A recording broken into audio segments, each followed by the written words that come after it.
There is a particular kind of film that arrives carrying the weight of everything that came before it. A film that does not simply ask you to watch, but asks you to remember. To remember every moment you have spent with these characters, every road they have driven down, every family dinner held together by something more fragile and more fierce than blood. It asks you to sit in that remembering, and then it asks you one more question. Does any of this still matter? Welcome to the Cineflux. If you are here for the first time, this is a channel built for the people who feel cinema rather than simply consume it. This is a space for the ones who sit in the dark and let a film move through them, who notice the way light falls on a face during a difficult scene, who hear what the music is doing underneath the words, who feel the weight of a long silence and understand that something true is being communicated there, even if it cannot quite be named. The Cineflux exists for you. For the people who walk out of a theater and cannot stop thinking about what they just experienced. For the people who rewatch films not because they have forgotten the story, but because they want to live inside a particular feeling one more time.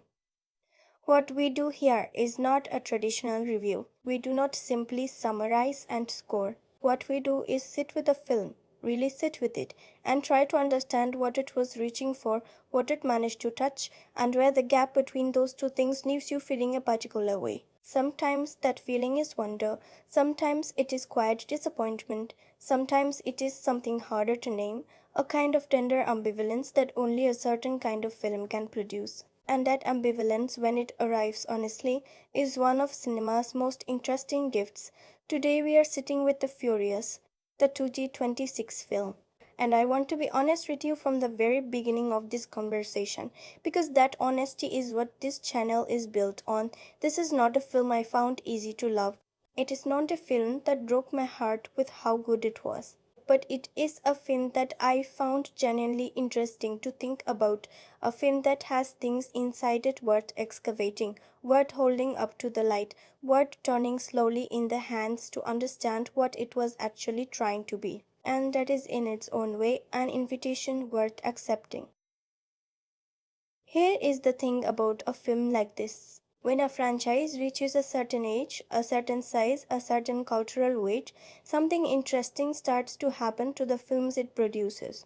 They stop being purely about their stories and start being about themselves, about their own mythology, their own legacy, their own survival. They become events before they become films. They are reviewed before they are released. They are argued about before they are experienced.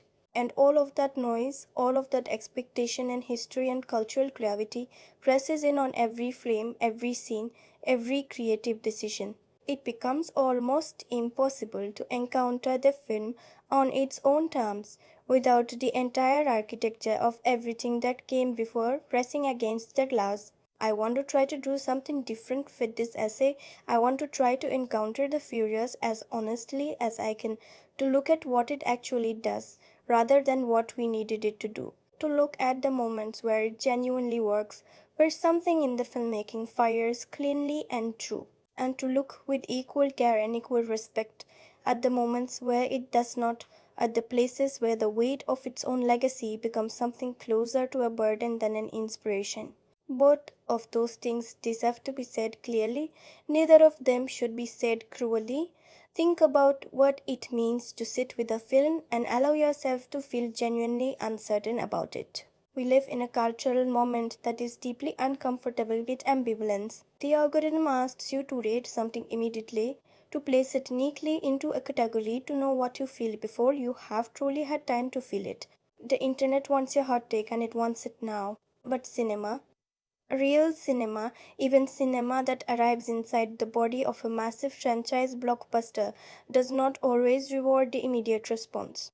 Sometimes the most interesting you can do with a film is wait, let it settle, let the initial rush of spectacle or disappointment pass through you, and then look at what remains. What remains of the Furious, once the noise has passed, is genuinely complicated, and that complication is what this entire essay is going to explore. We are going to move through this film slowly and carefully, the way the sin flux always moves, from the outside in, from the cultural world the film was born into all the way toward its emotional center. We are going to talk about what it set out to do, and what that ambition cost it. We are going to talk about the craft inside it, the genuine craft, because it exists and it deserves to be acknowledged. We are going to spend real time in the places where the film falls short, not to be harsh, but to understand what those shortcomings reveal about what this film was truly trying to be. And we are going to spend time at the end in the full spoiler territory of its most significant choices, its ending, its revelations, and what all of it ultimately means. If you have not yet seen The Furious and you want to go in completely fresh, the early movements of this essay are entirely spoiler free. I will tell you clearly when we cross that line. You will have time to step away, go experience it, and come back. I would be here. For those of you who have seen it, welcome. I am glad you are here because this is the kind of film where I think the conversation afterwards matters as much as the film itself. We're sitting with someone who took it seriously, who watched it with genuine attention and genuine care, feels like it might help you understand something you are still processing. That is what this space is for.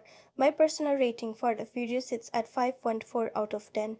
That number is not a dismissal, it is not a celebration either. It is an honest accounting of a film that reaches for something real and lands somewhere complicated. By the end of this essay, I want you to understand exactly why I arrived at that number, and more than that, I want you to feel what that number means, because a number on its own is never the whole truth. Let us begin at the beginning, not with the film itself, but with the world the film arrived into, because no film exists in a vacuum. Every film is a response to the culture around it, to the industry that produced it, to the moment in time it was released into. And The Furious was released into a very specific moment, a moment that shaped everything about how it was received and everything about what it was trying to say. That is where we go next. To understand The Furious, you have to understand the particular exhaustion and the particular hunger that defined mainstream cinema in 2026. Not exhaustion in the creative sense alone, though that was present too, but a kind of audience exhaustion. A collective weariness that had been building for years through the relentless machinery of franchise filmmaking, through the endless parade of sequels and reboots and cinematic universes, through the sense that Hollywood had settled into a kind of industrial logic that prioritized the familiar above almost everything else. Audiences had been living inside this system for long enough that a strange split had developed in how they responded to it.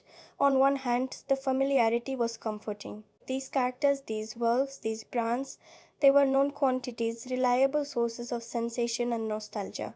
On the other hand, something in that comfort had curdled into a quiet resentment, a feeling difficult to articulate but easy to feel that something was being withheld, that the genuine surprise, the genuine emotional risk, the genuine creative courage that cinema at its best has always been capable of was being rationed or simply refused. This was the atmosphere the Furious walked into, and it is important to feel the weight of that atmosphere before we look at the film itself, because the film did not arrive in a neutral space. It arrived as both an object of enormous commercial expectation and an object of considerable cultural suspicion. The question hovering over it before a single frame had been seen publicly was not simply whether it would be good. The question was whether it could still mean something, whether a franchise that had been running for a quarter of a century, that had accumulated this extraordinary mythology of family and loyalty and street racing transformed into geopolitical action spectacle, could still surprise us, could still find something true to say, could still reach across the darkness of a cinema and touch something real in the person sitting there. The mid 2020s had produced something interesting in the broader cultural conversation around blockbuster filmmaking. A new seriousness had entered the discourse. Critics and audiences alike had grown more willing to articulate precisely what they felt was missing from large scale commercial cinema, and more importantly, more willing to celebrate loudly and publicly when something managed to exceed those lowered expectations. Films that arrived carrying the weight of franchise obligation and somehow transcended it.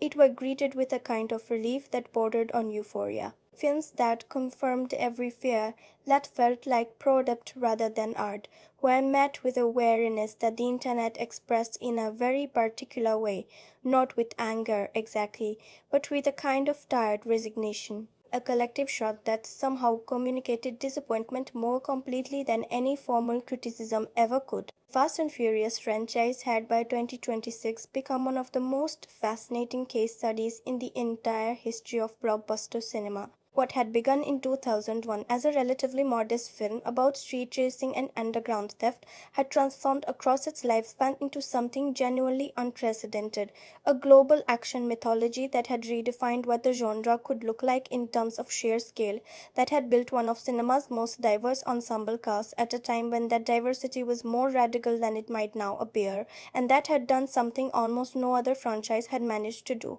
It had made genuine emotion feel at home inside spectacle at its peaks, and the franchise had genuine peaks.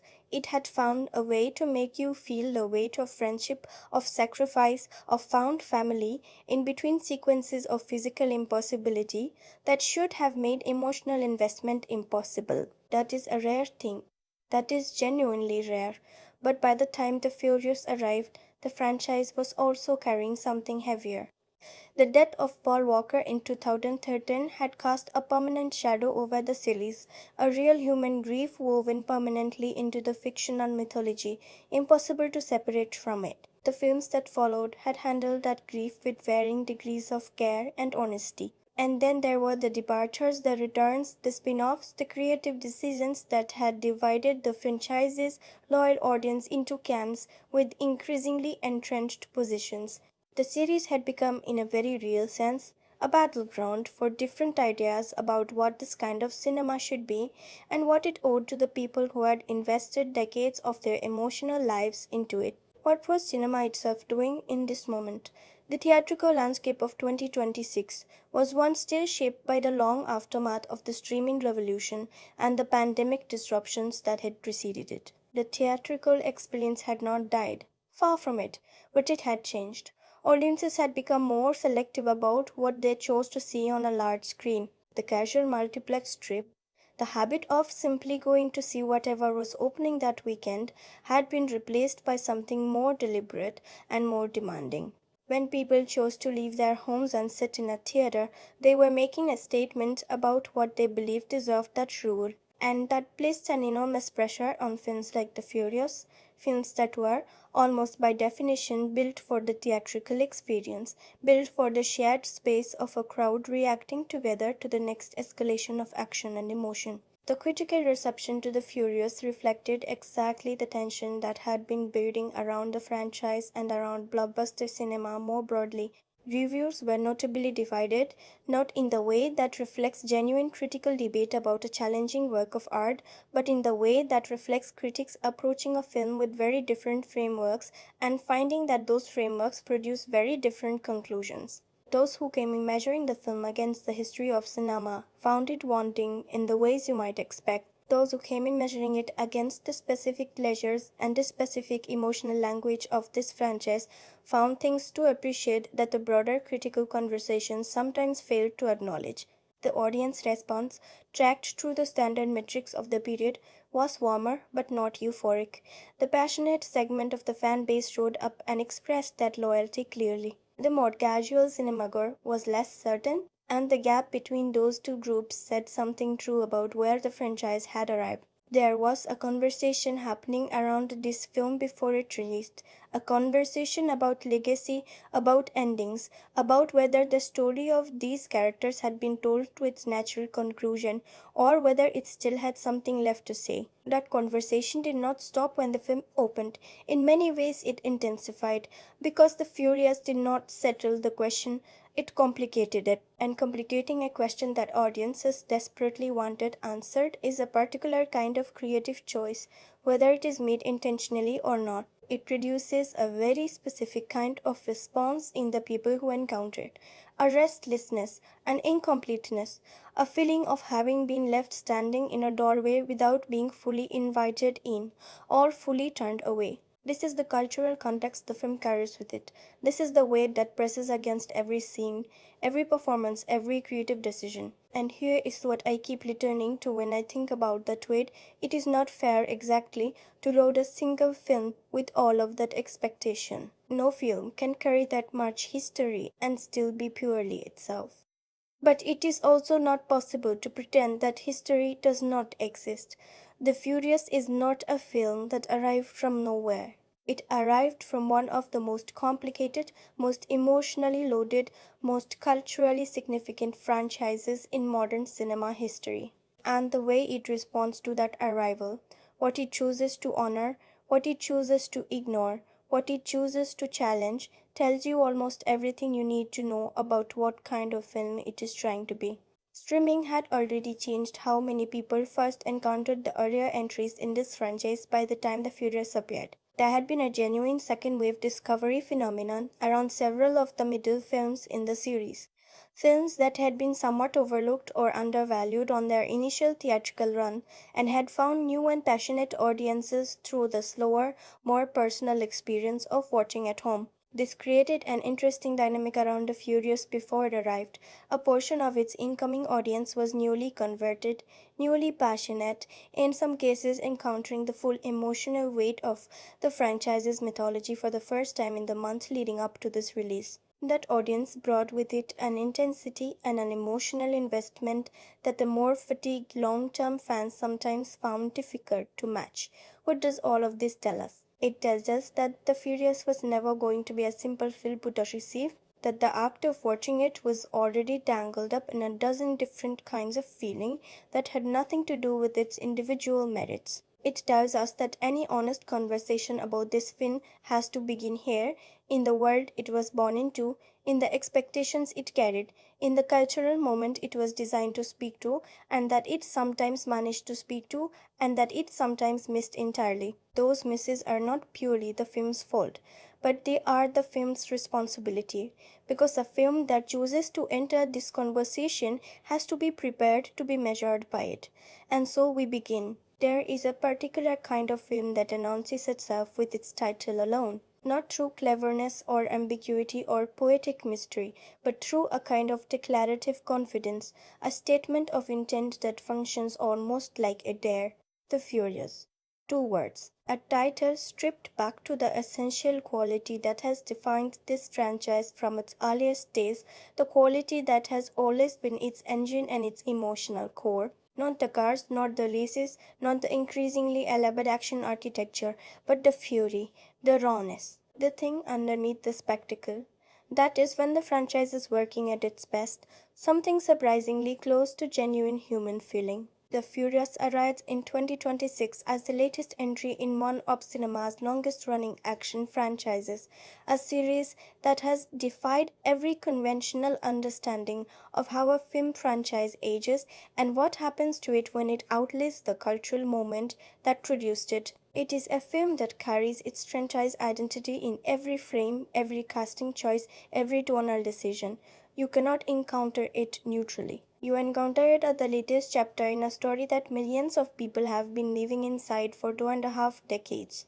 And the director tasked with carrying that story forward is working with material that is simultaneously more familiar and more emotionally fragile than almost anything else available to a filmmaker working in commercial cinema today. The film was directed with a clear commitment to the visual grammar that the franchise has spent years establishing, a grammar of speed and impact, of physical weight and kinetic consequence, where action sequences are designed to communicate character as much as spectacle. At its best, this approach produces something that feels genuinely distinctive within the genre landscape. The world the film inhabits is the world this franchise has always inhabited, international, sun drenched, morally uncomplicated in its surface geometry, and surprisingly complicated underneath.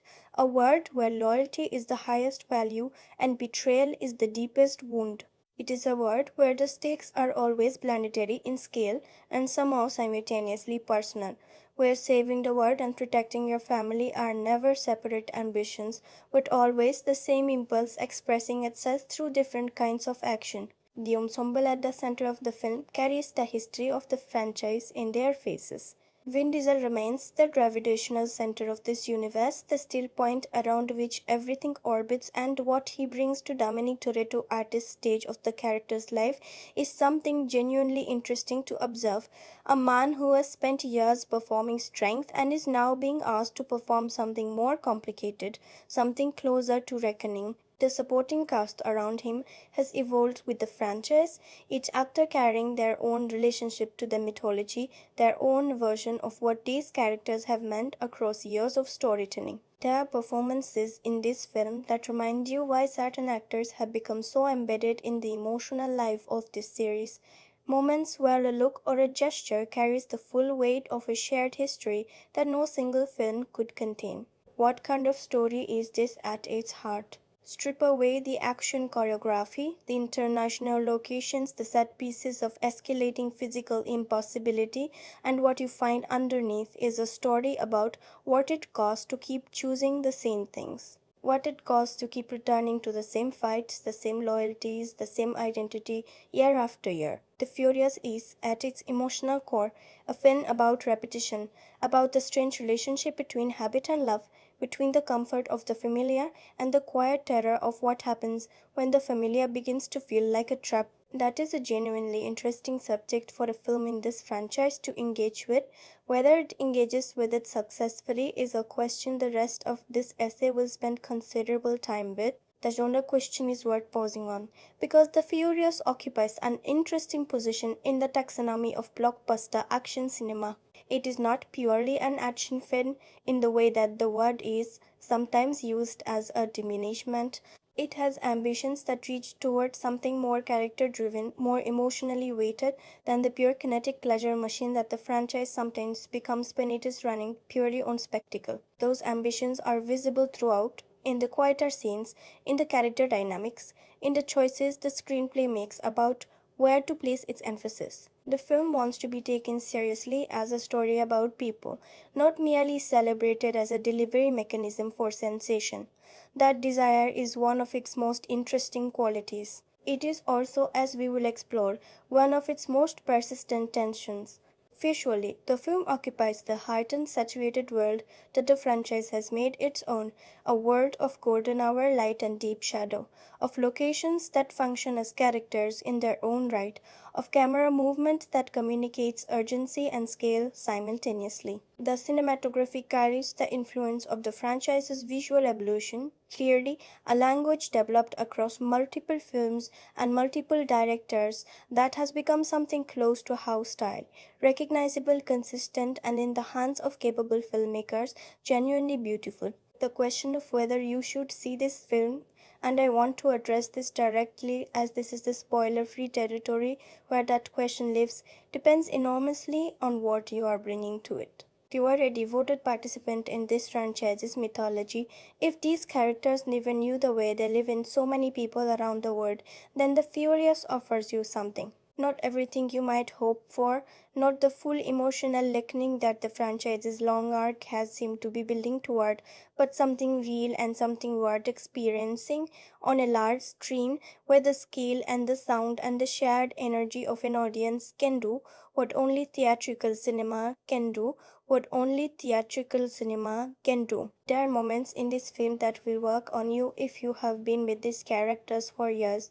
The emotional weight of the franchise presses into those moments and gives them a resonance they could not generate on their own. If you are coming to this film more casually, if you are broadly familiar with the franchise but have not been a close follower of its emotional geography, then your experience will be different. More pleasurable on a purely surface level in some ways.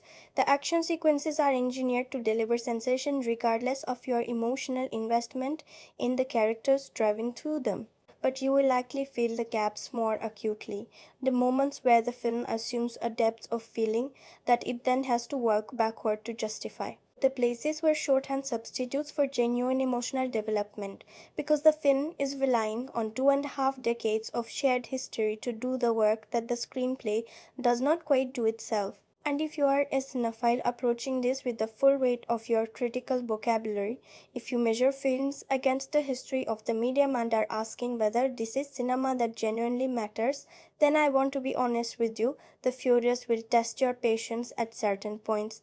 It will ask you to accept a set of terms that feel foreign to the conversation you are used to having about film. But it would also, if you allow it to, show you something genuine.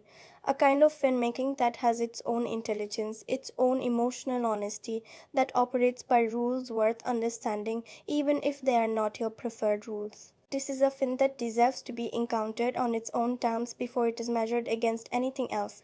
What those terms reveal and what they cost the film is exactly where this essay is going. When I first sat with this film, I expected noise. That is the honest truth of it, and I think it is worth saying plainly, because I suspect many of you came to it with a version of that same expectation. When a franchise has operated at this level of scale for this long, when the cultural conversation around it has accumulated this much weight and this much weariness, you develop a kind of protective distance, a preemptive settling of expectations.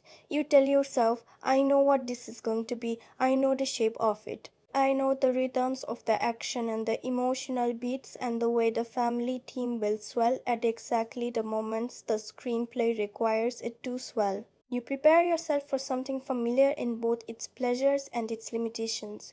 You prepare yourself, in a word, for noise. What surprised me, and here is the thing about this film that I did not anticipate, is that the Furious opens in something much closer to silence.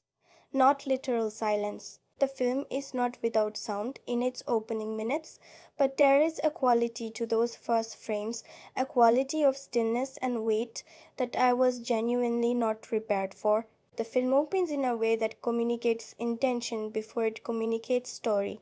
Before the first action beat arrives, before the first major character appears fully in frame, the film takes a breath.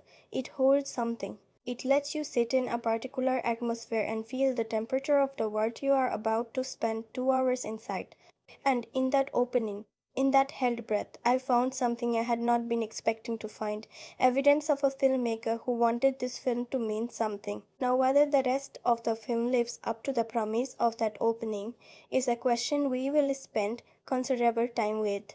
But the opening itself, I want to stay here for a moment because the opening of a film tells you everything about what a film believes it is. The choice of where to place your first image, your first sound, your first emotional note is never an accident in a film made at this level of craft and resource. Every element of an opening sequence has been chosen, reconsidered, refined, tested, and chosen again. The opening of The Furious chooses a kind of gravity that the franchise has not always been willing to reach for. A gravity that says, we are not here to play, we are here to settle something. I remember the specific feeling of sitting with those first minutes and recalibrating. That process of recalibration, the adjustment your body and your attention make when a film refuses to confirm your expectations, is one of cinema's most interesting experiences. It does not always mean the film will be great. A film can open with genuine seriousness and then fail to sustain it. But the recalibration itself is a kind of gift because it means the film has done something unexpected, and the unexpected is always more interesting than the anticipated. The atmosphere the film creates from its earliest moments is one of accumulated consequence. If I had to find a single phrase for it, I would say it feels like the morning after something enormous. There is a quality in the light, in the flaming, in the way bodies move through the early scenes that communicates a world carrying the weight of its own history. These characters are not arriving fresh into a new adventure. They are arriving already tired, already marked, already shaped by everything that has happened before this film begins. That is a sophisticated emotional starting point for an action film. It is also, when it is working, a genuinely moving one. What I expected to feel in those first 20 minutes was the particular pleasure of franchise reentry, the comfort of returning to known characters in known configurations, the cinematic equivalent of settling into a well-worn chair. And there is some of that pleasure. The franchise is too deeply embedded in its audience's emotional life for there not to be. But underneath that comfort threaded through those early scenes, there was something else, a discomfort, a question being posed without being articulated. And the question, as I felt it sitting there in the dark, was something like this: what do you do when the thing you have been fighting for your whole life begins to feel like a burden? That question, or something close to it, seems to be the emotional engine driving this film. And encountering it in those early minutes, feeling it underneath the surface of the familiar, was the first moment I understood that The Furious was at least attempting something more complicated than I had given it credit for coming in. The atmosphere is not uniformly successful. There are moments in the first act where the film's tonal ambitions and its franchise obligations pull in visibly different directions, where a scene is reaching for genuine emotional complexity and the screenplay requires it to deliver plot mechanics that interrupt that reach.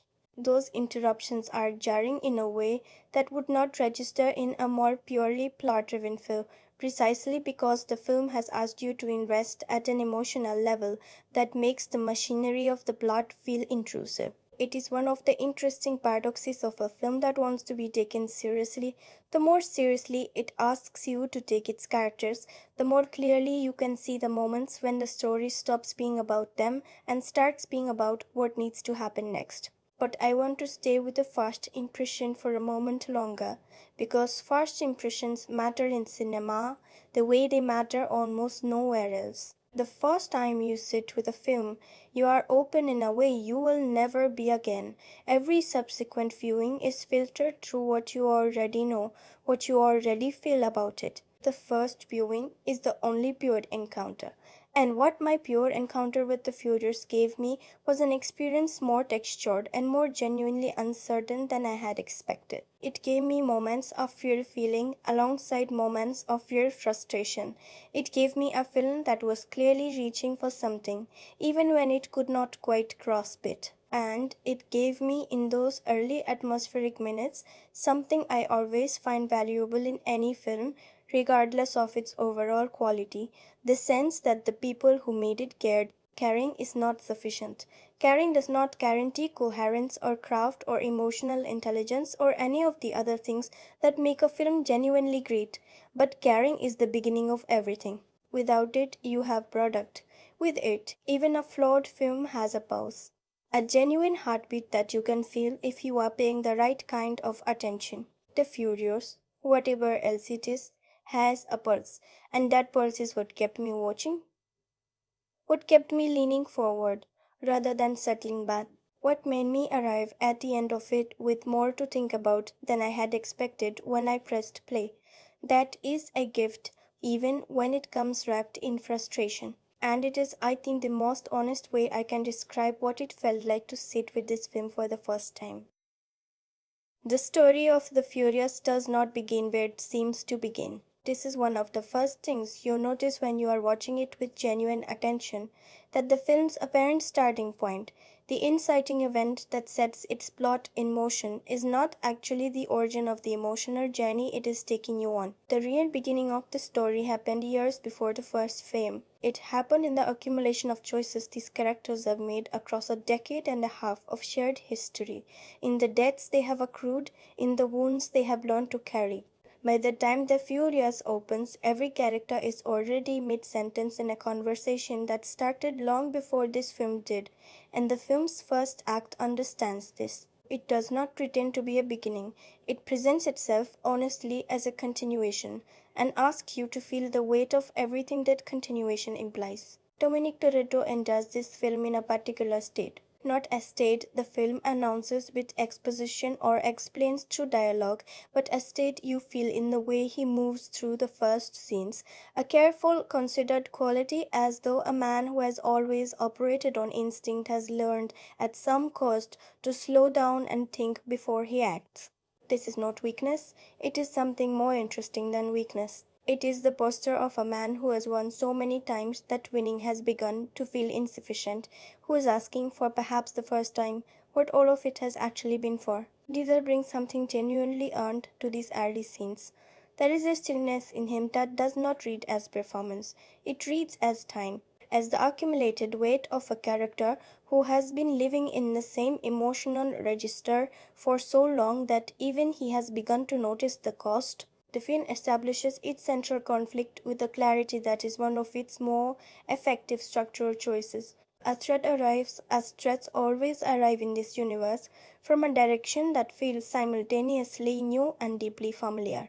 The specific nature of the threat matters less at this point in the essay than what the threat forces these characters to do, because this is where the film makes its most interesting choice, the choice that separates it from the more purely mechanical entries in the franchise. The threat does not simply require action, it requires confession. It asks the characters at the center of the story to say things out loud that they have been keeping inside for years, to articulate the contradictions in who they have become, to name the distances that have opened up between them without anyone quite noticing when or how it happened. There is a scene in the film's first act, a scene between two characters who have known each other long enough that ordinary conversation has mostly been replaced by shorthand, where one of them says something that lands in the room like a stone dropped in still water. The words themselves are simple. What they communicate is enormous, and what struck me watching this scene is how much the film trusts the actors to carry the weight of it without assistance. There is no score swelling underneath to tell you how to feel. There is no camera movement designed to underline the emotional significance of the moment. The film simply holds the space and lets the actors inhabit it, and what they do in that space is genuinely moving in the way that only performances rooted in real understanding can be. The second act of The Furious is where the film is most alive and also where it is most uneven, and both of those things are true simultaneously, which is one of the more interesting qualities about the way it is structured. The action sequences that drive the second act are constructed with the franchise's characteristic bravura. There is a sequence set across two interconnected environments. I will stay vague here to respect the spoiler free territory we are still inside, that demonstrates real choreographic intelligence. Not just in the physical logistics of how bodies and vehicles move through space, but in what those movements communicate about character. The best action sequences in cinema have always been character sequences with physical stakes. The best moments in this franchise have always understood that, and this sequence understands it. It uses the grammar of action cinema to say something about loyalty, about what it looks like in the body, in the instinct, in the split second decision to put yourself between someone you love and the thing coming for them. But the second act also carries the film's most significant structural problem, and I want to be honest about it here because it shapes the emotional experience of the story quite profoundly. The film has several running simultaneously in its middle section, threads of plot and character and theme that are each individually interesting, but that do not always feel as though they are in genuine conversation with one another. There are stretches of the second act where the film seems to be fulfilling obligations rather than following impulses, where it cuts away from a scene that has genuine emotional momentum to deal with the plot development that needs to be established, and the interruption costs you something that the film then has to work to rebuild. This is a problem of architecture rather than a problem of individual craft, and it is worth understanding as such. The screenplay is managing a great deal of material, and the management sometimes shows. What the second act does well, even in its less focused moments, is track the emotional geography of its ensemble with care. The relationships between characters are not treated as static given facts but as living things, things that shift and adjust and sometimes fracture under pressure in ways that feel genuinely observed. There is a dynamic between two members of the crew that the film develops with particular intelligence, a dynamic built on mutual respect that is currently under strain from something one of them has not yet said to the other, something that the audience can feel pressing against the surface of every scene they share together. The way the film manages this tension, not rushing it toward resolution, not artificially prolonging it either, but allowing it to breathe and develop at the pace of a real emotional reckoning, is one of the things the screenplay does most right. The base of the film is itself a creative argument. There are critics who found the second act too slow, who felt the film was self indulgent in the space it gave to character dynamics at the expense of action momentum. And I understand that response even if I do not share it entirely. Because here is what I keep returning to when I think about the pacing of this film. The speed at which a film moves is always a statement about what it values. A film that moves very fast through its character scenes to get back to the action is telling you where it thinks the real content lives. A film that slows down inside its character dynamics, that lingers in the silences between people rather than rushing toward the next event, is making the opposite argument. The Furious is making that opposite argument, and it is doing so with a conviction that I found genuinely interesting even when the argument was not entirely coherent. the third character who carries significant weight in this film, and I want to talk about them without revealing too much of the story's architecture. Arise in the second act and immediately changes the temperature of every scene they enter. This is a performance of genuine surprise, not because the actor is unknown, they are not, but because what they bring to the role exceeds what the role appears on the surface to require. There is a quality of interior complexity here, a sense of a person managing multiple truths simultaneously that elevates every scene around them. When this character is in a room with Dominic Toretto, something interesting happens. Two kinds of gravity meet, and the film finds in that meeting something it struggles to find elsewhere, a genuine dramatic tension that does not depend on physical stakes to feel significant. The work the film moves through is rendered with the franchise's characteristic vivid specificity. Locations are not backdrops, they are environments that press back against the characters, that make certain things possible and certain things impossible, that carry their own emotional registers. There is a sequence in a particular urban environment that uses the city around the characters almost musically, the geography of the space becoming a kind of score that the action plays against. The film's relationship to place is one of its more underappreciated qualities. This is a franchise that has always understood that where you set a scene shapes what the scene can say. The emotional journey of the story moves in its broadest shape from a kind of defensive closure toward something more vulnerable and more exposed. The characters begin the film in their established configurations, their roles defined, their relationships understood, their identities settled. The pressure the story applies across its 2 hour runtime is a pressure against depth-centeredness. It asks everyone in this ensemble to become in some way uncomfortable with who they have been, to feel the limitation of the identity they have spent years constructing. That is a genuinely interesting thing for this franchise to be doing at this stage of its life. It is also, I should be honest, a thing the film is only partially successful at executing. The aspiration is clear, the execution is uneven, but the aspiration alone is worth acknowledging because it represents something the franchise has not always been willing to reach for. The pacing of the third act accelerates in the way that this kind of filmmaking demands, and the film navigates that acceleration with mostly sure footing. The congruence of the various threads that have been running through the story is handled with more clarity than the complicated second act might have suggested was coming. There is a sequence that brings the ensemble together in a way that feels, in the moment, genuinely moving, that earns the emotion it asks for by having done enough work in the quieter scenes earlier in the film. Not all of that work landed, but enough of it that the payoff has a weight to it, a cumulative force that is one of the more satisfying experiences the film offers. And then the film arrives at the moment I want to hold back from for just a little longer. The moment where everything the story has been building toward becomes visible in its full shape. The moment where the characters who have been moving through this experience are forced to stop moving and feel what they are inside. It is a moment the film has been earning across its entire runtime, a moment that the best scenes in the first and second acts have been quietly preparing.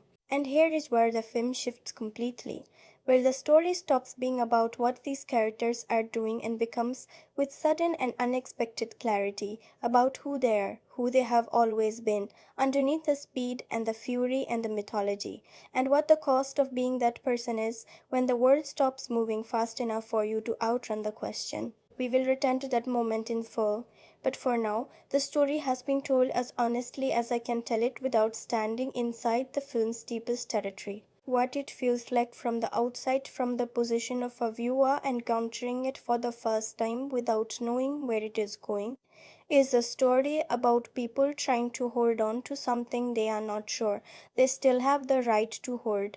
A story about the gap between who you have been and who you are becoming. A story that the franchise has been circling for years and that this film, to its credit, actually tries to enter. Whether it enters far enough is the next question. But the attempt, the genuine, visible, sometimes clumsy attempt, is where the film lives. There is a version of the story of how the Furious came to be that is clean and straightforward, a studio with a franchise, a director with a vision, a cast with decades of shared history, a screenplay that took shape over months of development and arrived on set ready to be filmed. That version is not false, but it is incomplete because the actual story of how this film was made is considerably more interesting, more complicated, and more revealing of the pressures and passions that shaped the final product.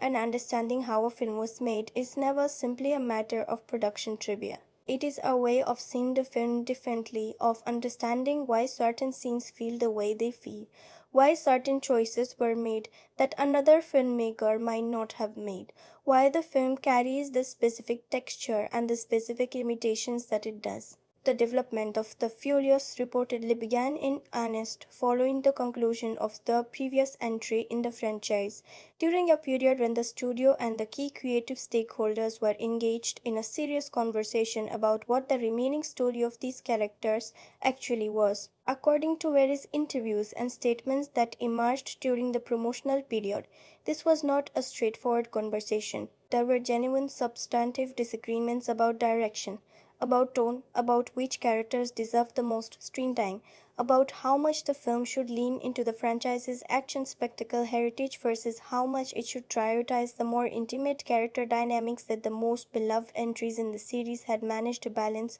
so effectively. Those disagreements left marks. You can see them in the film, not as open wounds exactly, but as the kinds of seams that appear in a piece of fabric that has been worked over many times, reshaped and restretched, until the original pattern has been both refined and slightly distorted. One of the most revealing production facts about The Furious is something that reportedly reshaped the entire first act of the film. According to production reports that circulated during filming, a significant portion of the story's opening was reconceived relatively late in the pre production process, after the screenplay had already been locked in an earlier form. The decision to restructure that opening to give it the quality of stillness and accumulated weight that we talked about in an earlier movement came from a directorial instinct that the film, as originally planned, was arriving too quickly into its action machinery without adequately establishing the emotional state of the characters. That instinct was correct. The opening the film ultimately has is one of its strongest elements, and knowing that it was the product of a late creative intervention rather than the original design makes it more interesting, not less. It tells you something about the kind of attention being paid, the willingness to reconsider even settled decisions when something truer was available. The casting of the film's central new addition, the character I mentioned in our story movement as arriving in the second act and immediately raising the temperature of everything around them, reportedly involved a process considerably more extensive than the studio's press material suggested. It has been noted in subsequent interviews that the role was approached by multiple actors before the final casting was confirmed, and that the shape of the character evolved significantly during this casting process, absorbing elements that were specific to the performer who ultimately took the role. This is a fascinating detail because it is so visible in the finished film. The character feels lived in a way that scripted characters sometimes do not. There is a specificity to them, a sense of a person with a history that extends beyond what the screenplay can contain, that reads very much like the result of a performer who contributed to the construction of who they were playing, rather than simply inhabiting a pre existing blueprint. Vin Diesel's relationship with this particular production was reportedly complex in ways that went beyond the usual pressures of starring in and producing a major franchise entry simultaneously. According to various observers and collaborators who have spoken about the process, Diesel was deeply invested in the film's emotional ambitions, perhaps more invested in them than in any previous entry in the recent franchise history. There are accounts of extensive conversations between the lead actor and the director about specific emotional register of certain scenes, about the precise quality of weight and interiority they wanted to bring to Dominic Toretto at this stage of his arc. Whether those conversations produced the results both parties were hoping for is a question the film answers with varying degrees of success depending on the scene. But investment itself is visible. The care is visible, and visible care, even when it does not fully achieve its aim, changes the texture of a film. The production made a choice regarding its location work that is worth dwelling on, because it shaped the film's visual and emotional atmosphere in ways that are easy to feel and slightly harder to articulate. Rather than relying primarily on the constructed environments and controlled studio work that large franchise productions often default to for practical reasons, the Furious reportedly committed to an unusually high proportion of real location shooting, environments that were not built for the film but found, scouted, chosen because something in their existing character resonated with what the story needed. This choice cost time and money and logistical complexity, but it paid a dividend that you can feel in the finished film. The world the characters move through has a weight and a specificity that constructed environments almost never fully achieve. The light is real light, the surfaces have real history in them, and that reality, subtle as its effect might seem in isolation, accumulates across a 2 hour film into something that significantly affects how you receive the emotional content of the story. There is a specific sequence, the one of the film's most visually striking, that was apparently filmed under conditions that were almost prohibitively difficult. According to accounts from the production team, weather and logistical complications turned what was planned as a 3 day shoot into something considerably more compressed and considerably more improvised.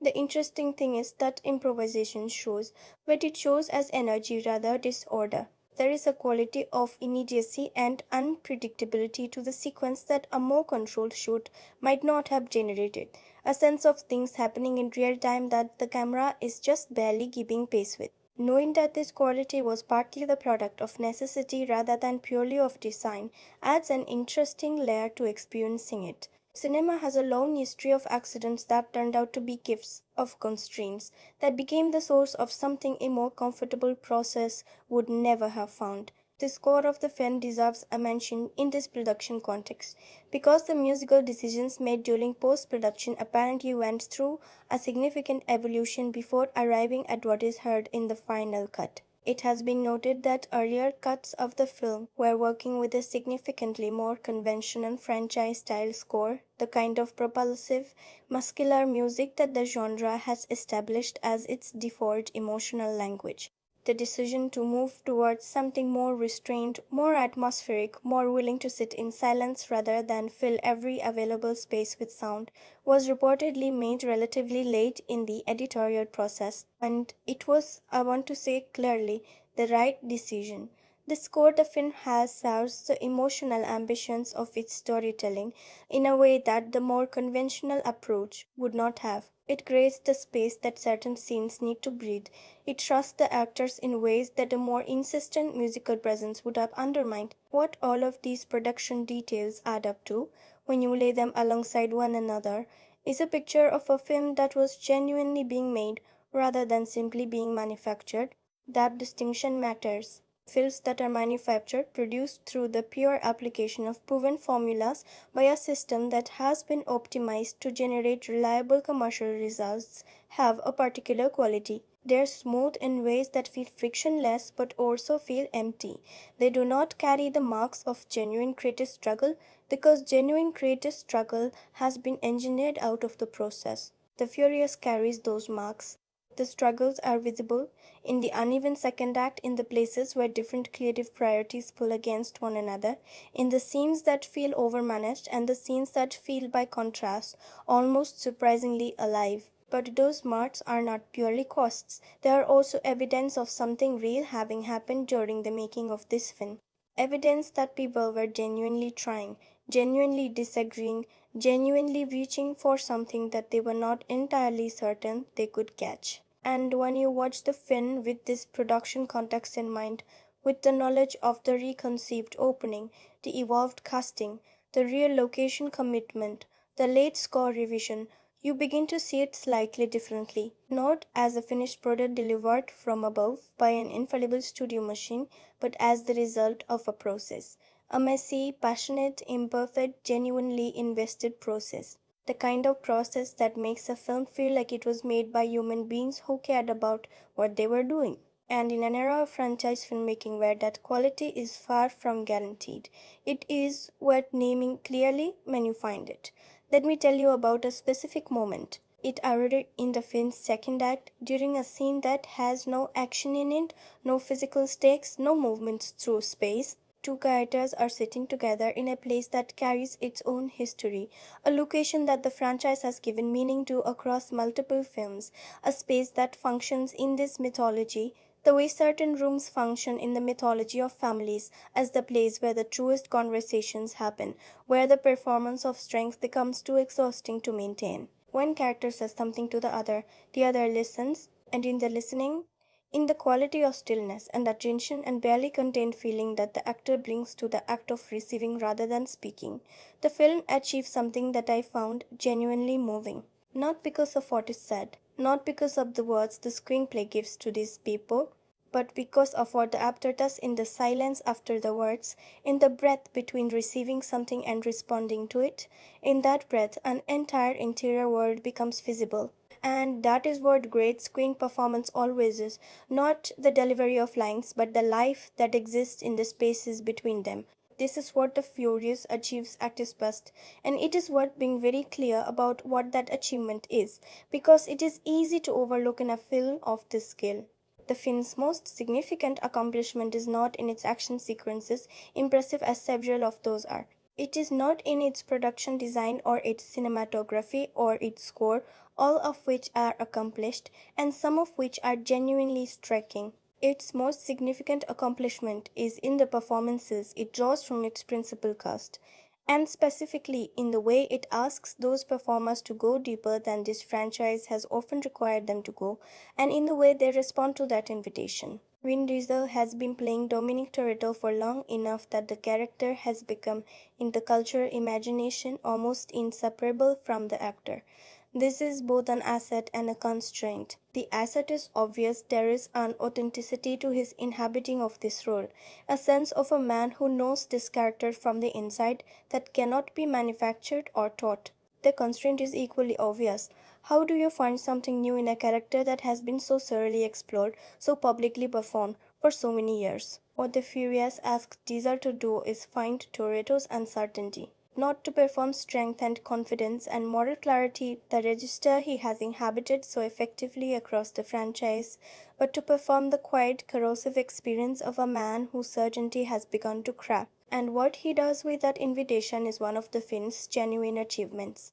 There are scenes where he simply sits with the camera and lets something happen in his face, something slow and uncomfortable and true that I do not think we have seen from this character before. Whether this is the performance of a lifetime is not the claim I am making. The claim I am making is more specific. It is the performance of an actor who understood what this particular film needed from him and who found a way to provide it. The performance that surprised me most, the one that I find myself returning to most persistently when I think about what the film achieves, is the one I have been careful not to overdescribe. The character who arrives in the second act and changes the temperature of everything around them. What this performance does is something the franchise has rarely managed with its new additions. It creates a person, not a function, not a plot mechanism, not a character defined entirely by their relationship to the main characters and what they need to do for the story, but a person with a specific quality of inner life, a specific way of moving through the world, a specific intelligence in the way they read and respond to the other people in the room. The scenes between this character and Diesel are the film's most dramatically alive, the place where the writing and the performance and the direction are pulling in the same direction with enough synchronized force to produce something that feels genuinely cinematic rather than simply effective. The screenplay, written with the franchise's characteristic blend of elevated sentiment and genre machinery, is better than it needed to be in the places that matter most. This is not a back-handed compliment. The pressure on a franchise screenplay of this scale to prioritize plot mechanics, to keep the engine running, to deliver the beats that the marketing has promised and the audience has been conditioned to expect, that pressure is enormous and unrelenting. It is genuinely difficult to write a film like this with anything more than functional craft. The fact that this screenplay has genuinely crafted exchanges, moments of dialogue that reveal character rather than merely advance plot, that carry the specific weight of a particular person speaking rather than the generic weight of a narrative function being performed, is an achievement worth acknowledging. There is a scene between two characters with a complicated history.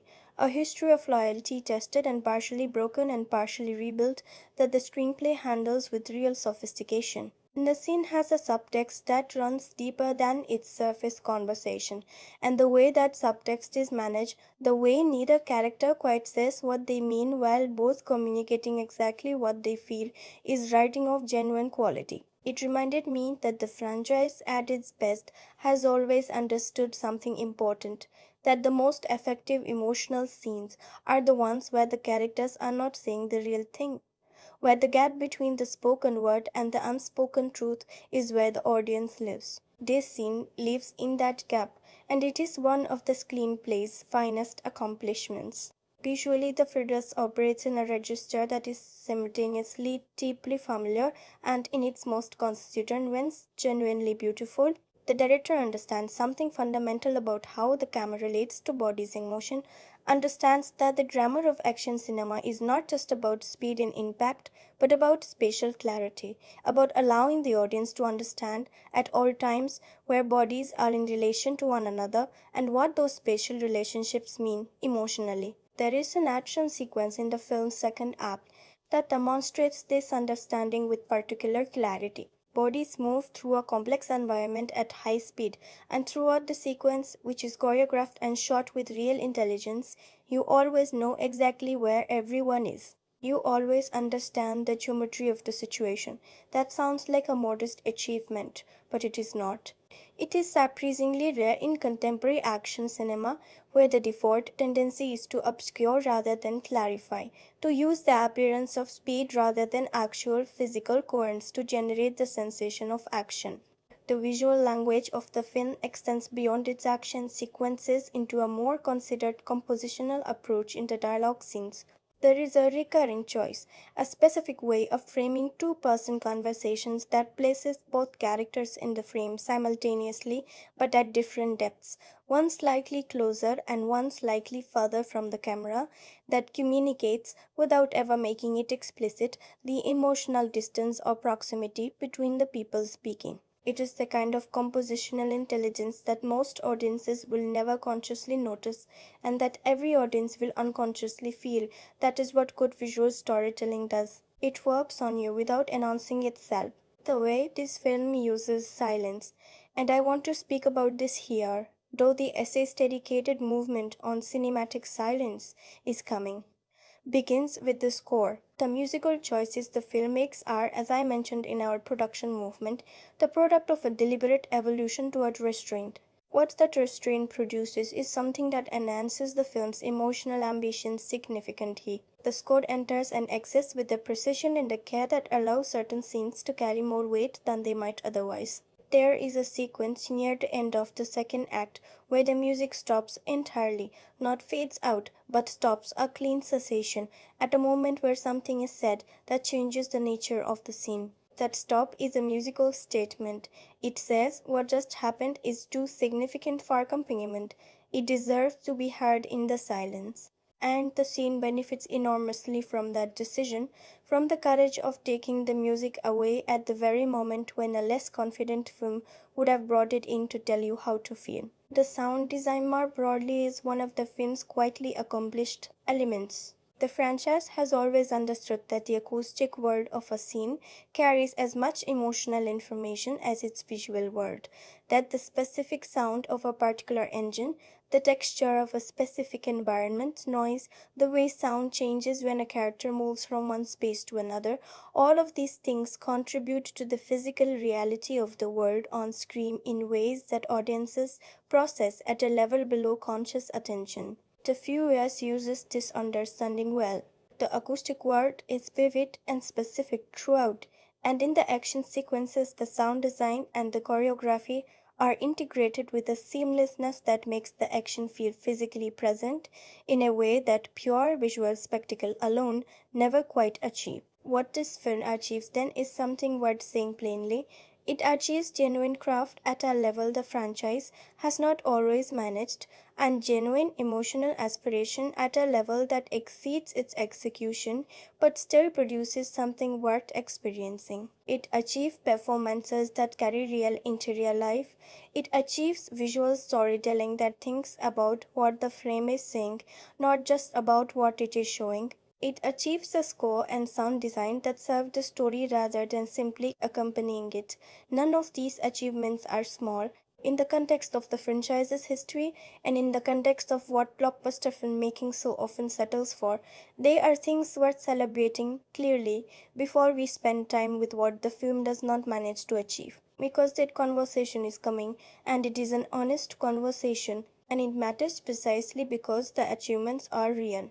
Because a film that was not reaching for anything would not have anything worth examining when it was short of what it was reaching for. The gap between aspiration and execution is only interesting in a film that had real aspiration, and The Furious did. That much at least is clear. Cinema has two languages. There is the language everyone talks about, the language of dialogue and performance and music and color and movement through space. And then there is the other language, the one that lives underneath all of those things, the one that is only audible when the film stops filling every available moment with content and allows something else to enter. The language of the held frame, the language of the sustained loop, the language of the thing that is not said, not shown, not explained, but felt by anyone watching with the right quality of attention, as clearly as if it had been announced in large letters across the screen. The Furious speaks this second language more fluently than it sometimes gets credit for. And I want to spend real time here, careful, attentive time with the specific moments where the film says its most important things without saying anything at all. Because these moments are, I would argue, the true measure of what this film is capable of. Any film can be competent in its spoken language. The second language is harder. It requires a different kind of trust, a trust in the audience, in the actors, in the camera itself. That is one of the rarest and most valuable qualities in mainstream commercial filmmaking. The first moment I want to stare with occurs early in the film before the central conflict has fully declared itself. It is a moment of transition, a character moving from one space into another, a purely physical action with no dialogue attached to it, the kind of moment that a less attentive film would cut through quickly in service of narrative momentum. The Furious does not cut through it, it holds. The camera follows the character into a room and then stops.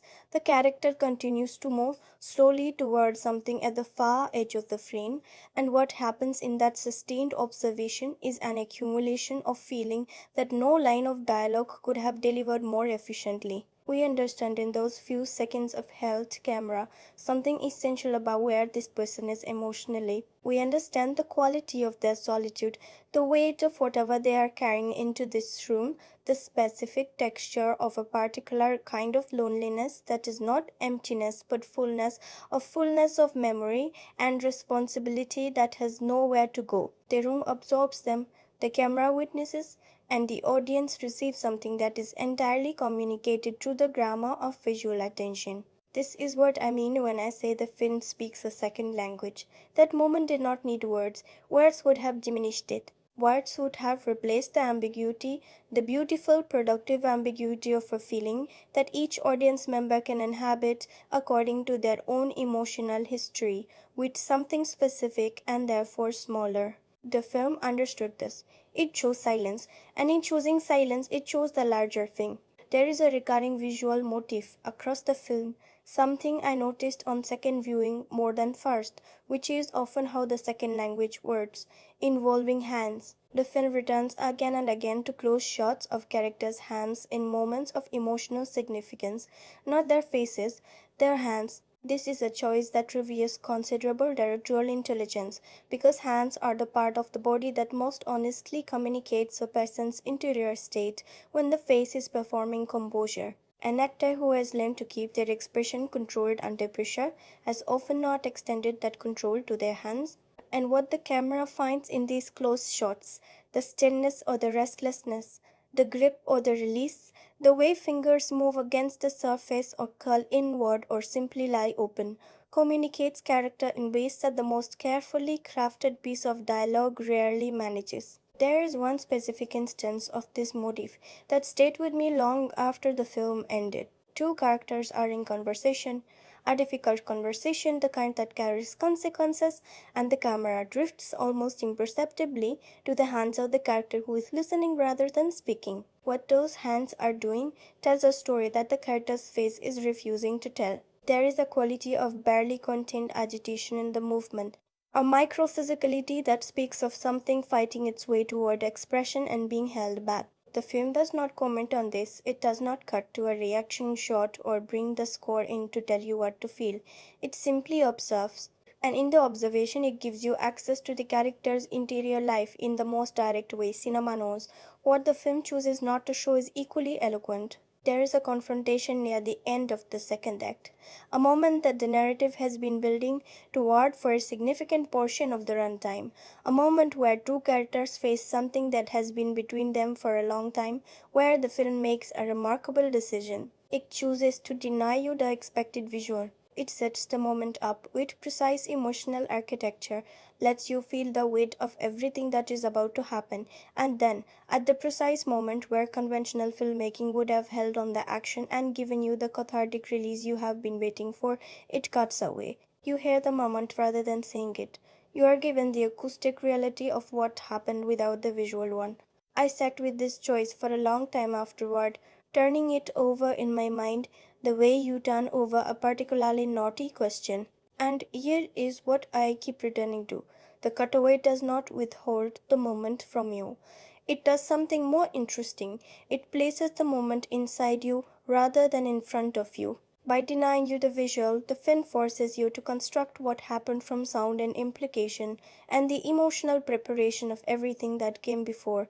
And what you construct in that space is, by definition, shaped by everything you have brought to the film from your own experience. The moment becomes personal in a way it could never have been if it had been simply shown to you. Cinema rarely trusts you this way. The Furious trusts you this way in this moment, and the trust is extraordinary. The use of pause, actual time stillness inside scenes that are otherwise in motion, is another element of the film's second language that deserves attention. There are moments throughout the film where everything stops, not just slows down, stops. A conversation reaches a point of consequence and both characters go still. The score is absent. The ambient sound of the environment continues quietly underneath, and it is the continuity of that ambient sound against the human stillness that makes these pauses so effective. The word keeps going. Life keeps moving, but these two people have been arrested by something, caught in the gravity of a moment they are not yet ready to step out of. The post communicates that experience of being caught of a feeling so significant that it interrupts the ordinary forward motion of time with an immediacy and an accuracy that is purely cinematic. No other art form can do this specific thing that cinema can do with a sustained pause. No other art form can hold human stillness inside a moving world and make you feel both the stillness and the movement simultaneously. The film's most silently eloquent passage, and I choose this word deliberately, passage, because it functions more like a movement in a piece of music than like a traditional scene, occurs during a transition between the second and third acts. It is approximately 90 seconds of screen time during which almost nothing that could conventionally be described as narrative content occurs. A character moves through a series of environments. The camera accompanies them. The score has gone. The environments they move through carry meanings that the franchise has established across its long history, meanings that exist in the audience's memory rather than in anything the film itself is communicating in this moment. And what the film achieves in this silence and this movement is a kind of emotional summation, a gathering of everything the franchise has meant, held in a single sustained breath before the third act begins. It is the kind of passage that you have to have felt the whole franchise to fully receive, which means it is the kind of passage that most purely serves the franchise's most devoted audience, the people who have been with these characters long enough that this visual essay in silence speaks directly to their accumulated experience. For those people, this passage is one of the most moving things the film offers. For anyone else, it is simply a beautiful piece of visual filmmaking, thoughtful and atmospheric and unhurried. Both responses are valid. Both are the film working as intended. The language of silence is never accidental. Every moment of stillness in a film of this scale has been chosen over the alternative of sound and motion and conventional narrative activity. The fact that The Furious makes these choices as often and as thoughtfully as it does tells you something essential about what kind of film it is trying to be. It is trying to be a film that believes its own emotional material is significant enough to be felt in silence. A film that trusts the camera and the actor and the audience to complete the communication without assistance. That trust, wherever it lands successfully, is where the film is most itself. Here is the thing about honest criticism, it is not the opposite of care, it is an expression of it. When I spend time identifying precisely where a film fails, not gesturing vaguely at disappointment, but locating the specific structural or creative choices that produce the experience of falling short, I am not doing so from a position of hostility. I am doing so from the same position of genuine attention that produced everything I have said so far. A film that is only praised is not being taken seriously. A film that is only criticized is not being treated fairly. What The Furious deserves, what any film deserves from an essay that calls itself genuinely engaged, is the clearest possible account of both what it manages and what it does not. We have spent considerable time with what it manages. Now we turn to the other side of that ledger, and we turn to it with the same care. The most significant structural problem in The Furious is one that I have gestured toward in earlier movements but want to address directly here, because it is not a minor texture issue or small blemish on an otherwise coherent surface. It is a wound, and that wound is the film's inability to sustain its own tonal intentions across the full length of its runtime. The film establishes in its opening act a specific emotional register, the quality of gravity and interior complexity I described earlier, the sense of a film willing to sit in the discomfort of its characters' accumulated costs. It establishes this register with genuine craft and genuine conviction, and then, with a regularity that begins to feel less like rhythm and more like compulsion, it abandons it. Not permanently, not irreversibly, but repeatedly and at moments where the abandonment costs the most. What I mean specifically is this: the film has a habit of interrupting its own most emotionally serious scenes with franchise obligations that speak an entirely different tonal language. A scene is building towards something. You can feel it building, feel the emotional pressure accumulating, feel the characters approaching a moment of genuine consequence, and then the plot intervenes. A message arrives, someone is needed somewhere. An action beat reasserts the franchise's primary language of speed and impact over the more fragile language of human interior life that the scene was reaching for. And what is lost in that intervention is not simply the scene's momentum. What is lost is the trust between the film and the audience. The trust that the film is actually committed to going where its emotional aspirations are pointing, rather than using those aspirations as decoration around a more conventionally constructed franchise product. This happens often enough in the second act that it begins to feel like a design rather than an accident. And that raises an uncomfortable question: was the tonal ambition of The Furious a genuine creative priority, or was it a marketing position, a way of positioning the film as more serious, more emotionally mature than the franchise's recent entries, without being willing to make the structural choices that genuine tonal commitment would require? I do not have a certain answer to that question. But the pattern of interruption is real, and it produces a real experience of frustration in a viewer who has accepted the film's invitation to invest emotionally. You accept that invitation in good faith. You follow the film into its more vulnerable territory, and then the floor opens and you fall back into more familiar franchise ground. That experience, repeated across 2 hours, is wearing. The screenplay's most significant weakness sits adjacent to this tonal problem. Several of the film's supporting characters, members of the ensemble who have been part of this franchise long enough that they carry their own weight of audience affection, are given remarkably little to do with the specific story of this film. They are present, They participate in the action sequences. They deliver their lines in the franchise's characteristic register of heightened camaraderie, but the screenplay does not find a way to place them inside the film's central emotional argument. They exist around it rather than inside it. And for an audience that has been with these characters for years, that has genuine emotional investment in their specific stories, their specific relationships, their specific journeys, this exclusion is not a minor disappointment. It is a real loss. Think about what that means for the film's core claim about itself. The franchise has always been, at its explicit thematic center, a story about family, about the specific depth and the specific demands of a chosen family built from loyalty and shared experience rather than from blood. That theme, when the franchise handles it well, is genuinely moving. It has produced some of the more emotionally resonant moments in modern blockbuster cinema. But a film that claims family as its central value and then fails to give several members of that family a genuine role in its central drama is making an argument with its actions that contradicts its stated themes. It is performing the idea of family while practicing something more selective, and the gap between that performance and that practice is visible. There is also a pacing problem in the second act that is distinct from the tonal interruption problem, though related to it. The film has a sequence in its middle section, a sequence that clearly intends to function as a set piece of both action and emotional consequence, that runs significantly longer than the material sustains. What begins as a well constructed scene with genuine dramatic tension gradually loses its grip as the scene extends past the point where the emotional development is advancing.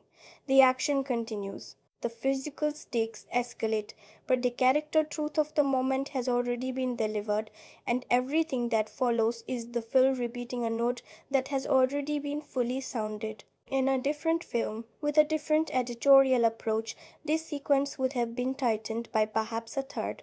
What remains would have been more powerful for the compression. As it stands, the scene's length works against its effectiveness, a paradox that the film's editing does not appear to have been fully resolved before release. The antagonist of the film, the figure against whom the ensemble's collective will is directed across the story's action architecture, represents another genuine shortcoming, not in the performance, which is committed and professional and does what it can with what it has, but in the conception. The film does not do the work to make this character fully real. We understand their function, we understand what they want and broadly why they want it.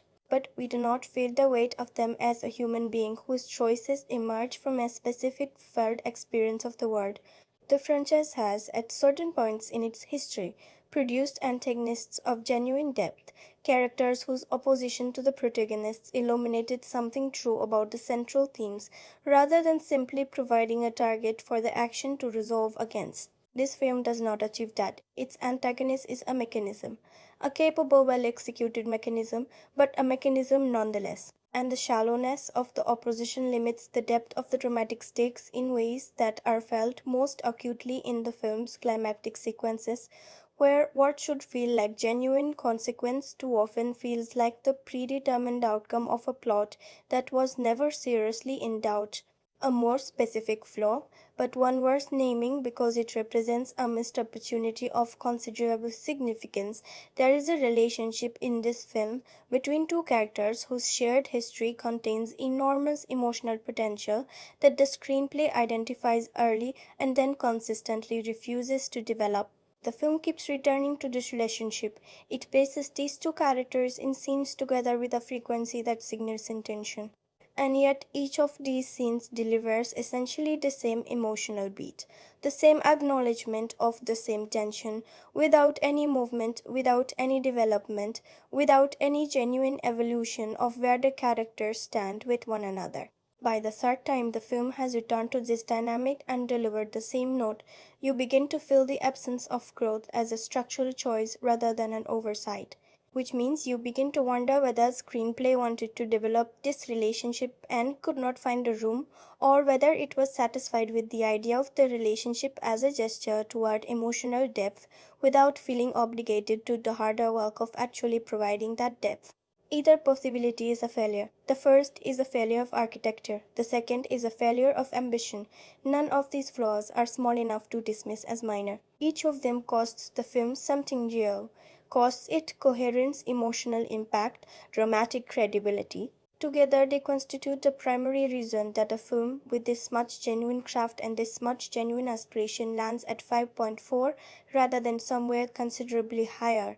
The gap between what the Furious reaches for and what it actually grasps is not a comfortable gap. It is the specific aching gap of a film that knew what it wanted to be and could not quite become it. And that specific aching gap is, in its own complicated way, one of the most interesting things about it. Strip away the franchise. Strip away the action sequences and the mythology and the accumulated weight of 2.5 decades of cultural history. Strip away the cars and the family dinner and the specific iconography that has become so embedded in the popular imagination that it functions almost as a kind of shorthand for a whole set of values and feelings. Strip all of that away and ask the simplest possible question: what is this film actually about? Not what it is about on the surface, not its plot, not its characters, not its themes as they might be listed in a press kit, but what it is reaching toward in its deepest registers, in the places where story and human truth meet. What is the feeling at the center of the Furious? What does it understand about being alive that it is trying to communicate?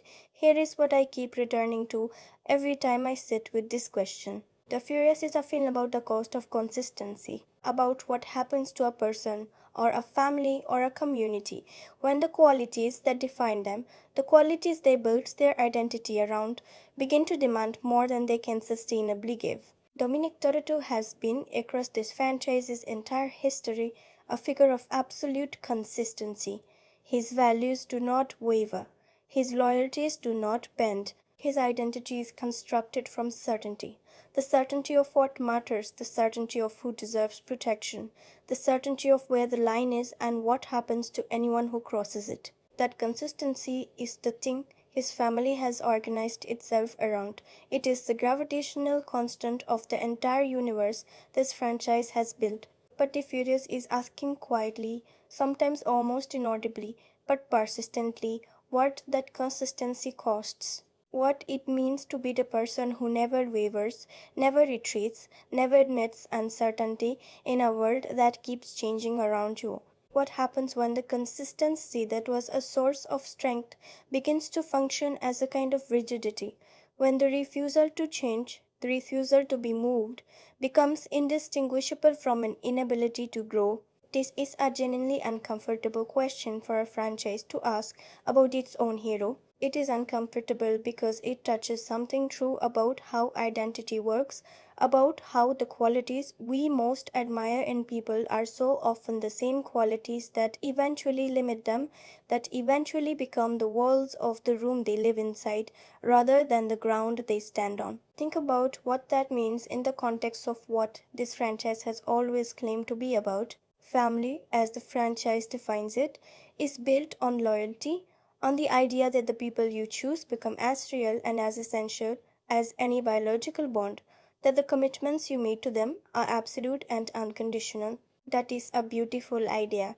It is also, if you follow it honestly, a potentially imprisoning one, because unconditional commitment does not leave room for the kind of change and growth and honest reckoning that relationships need to remain alive. The Furious seems, in its best moments, to understand this.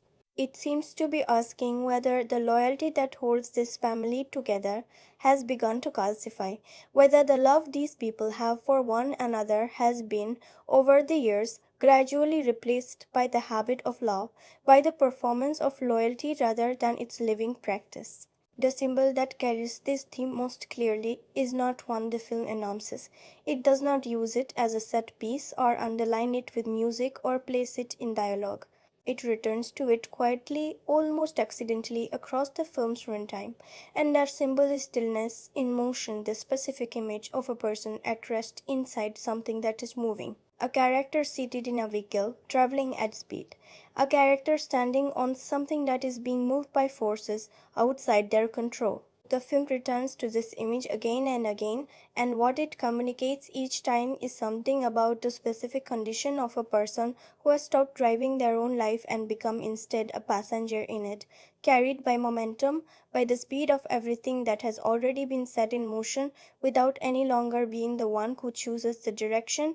This is a melancholy image, and the Furious is, underneath its action architecture, a quietly melancholy film, not in a despairing way, not in a way that gives up on its characters or suggests that their lives have been wasted, but in the specific bittersweet way of something that understands that time moves in one direction, that the choices you make accumulate and become the structure of your life, and that there comes a moment when the structure you have built begins to feel less like home and more like a record of who you used to be. The recurring motif of family dinners, a motif so deeply embedded in the franchise's visual vocabulary that it has become almost a cliche, is used in this film with more self awareness than usual. The dinner table has always functioned in this mythology as the image of arrival, the place where the journey ends, where the fighting is done, where belonging is confirmed. The Furious uses the dinner table image differently. It uses as a place of tension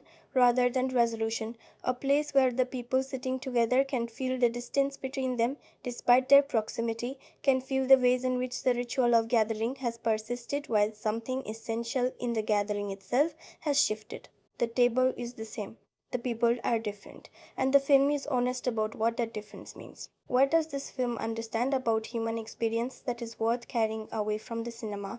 It understands that the things we fight hardest to protect are sometimes the things that most need to be released, that the act of holding on can become indistinguishable from the act of refusing to let something live and breathe and change. It understands that love, without the willingness to be honest about what love costs and what it requires, can become a beautiful word being used to describe something that has hardened into obligation. It understands that strength and vulnerability are not opposites, that the most genuinely strong person in any room is often the one who can sit with uncertainty, who can say, I do not know, who can stand in the gap between who they have been and who they might yet become without collapsing. These are not small insights. They are not the kinds of insights that blockbuster cinema typically concerns itself with. They are the kind of insights that arrive, when they arrive, in the work of filmmakers who are genuinely engaged with their material, who see in the story they are telling a reflection of something true about the world they are living in. The Furious does not always execute the communication of these insights with the clarity and the coherence that they deserve. The structural problems we identified in the previous movement prevent some of these themes from landing with their full force, but the insights are there, they are real.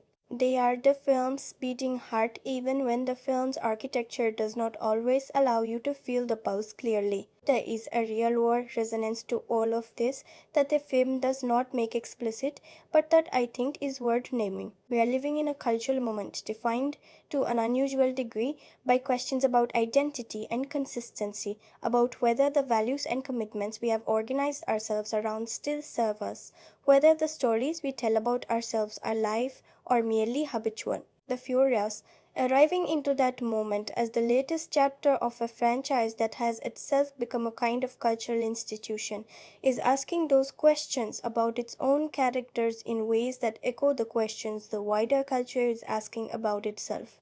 That is not a coincidence. Films that matter are always in conversation with the world that produced them, and The Furious, for all its unevenness, is in a genuine conversation with its moment, asking through the specific vocabulary of its mythology what it means to keep going when you are no longer certain that going is what the situation actually requires. Here is the thing about a film that is really saying something. You do not always feel it in the moment. Sometimes it settles into you afterward, in the days after you have seen it, in the moments when you are not thinking about it at all, and a scene surfaces in your memory, carrying more weight than you remembered giving it.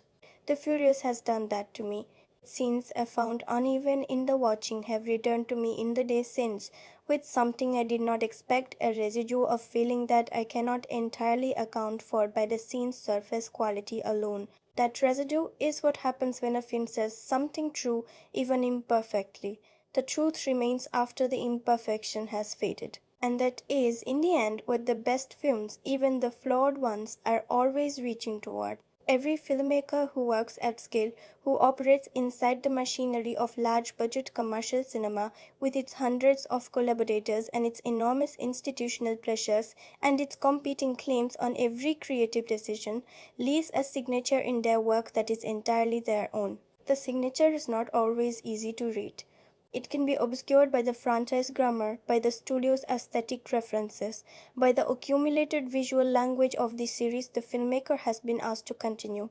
But it is always there for the viewer willing to look past the surface of spectacle and production value toward the smaller, more personal choices that no studio mandate or franchise Bible ever quite accounts for. The choices made in the spaces between the set pieces. The choices made about where to place the camera when the action has stopped and two people are simply standing in a room with something between them.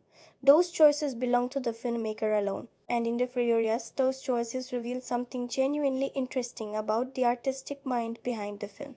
The signature that runs most consistently through this filmmaker's work, and you can feel it operating here with particular clarity if you have seen the earlier films in their body of work, is what I would describe as an attention to the body as an emotional instrument.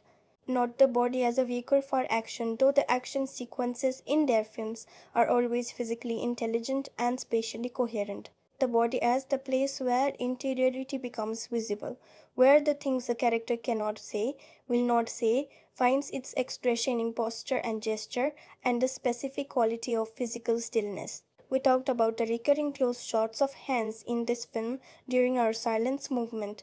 That is a directorial instinct, not a production design choice or a cinematographer's preference. It is a filmmaker's specific interest in what the body says when the face is composing itself, and it appears across their work with a consistency that marks it unmistakably as a signature. These filmmakers also, and I want to say this carefully because it is not a universally shared quality among directors who work in this genre, genuinely interested in ensemble rather than hierarchy. By which I mean they are interested in what happens between characters in a group rather than in what happens to the protagonist. They tend to direct their most careful attention toward the spaces between people, the relational dynamics, the shifts in alignment and alliance, the way a group's internal geometry changes under pressure. This creates a specific texture in their films, a sense of a world populated by people who have genuine relationships with one another rather than relationships constructed purely to serve the protagonist's arc. In a franchise built explicitly around the idea of family,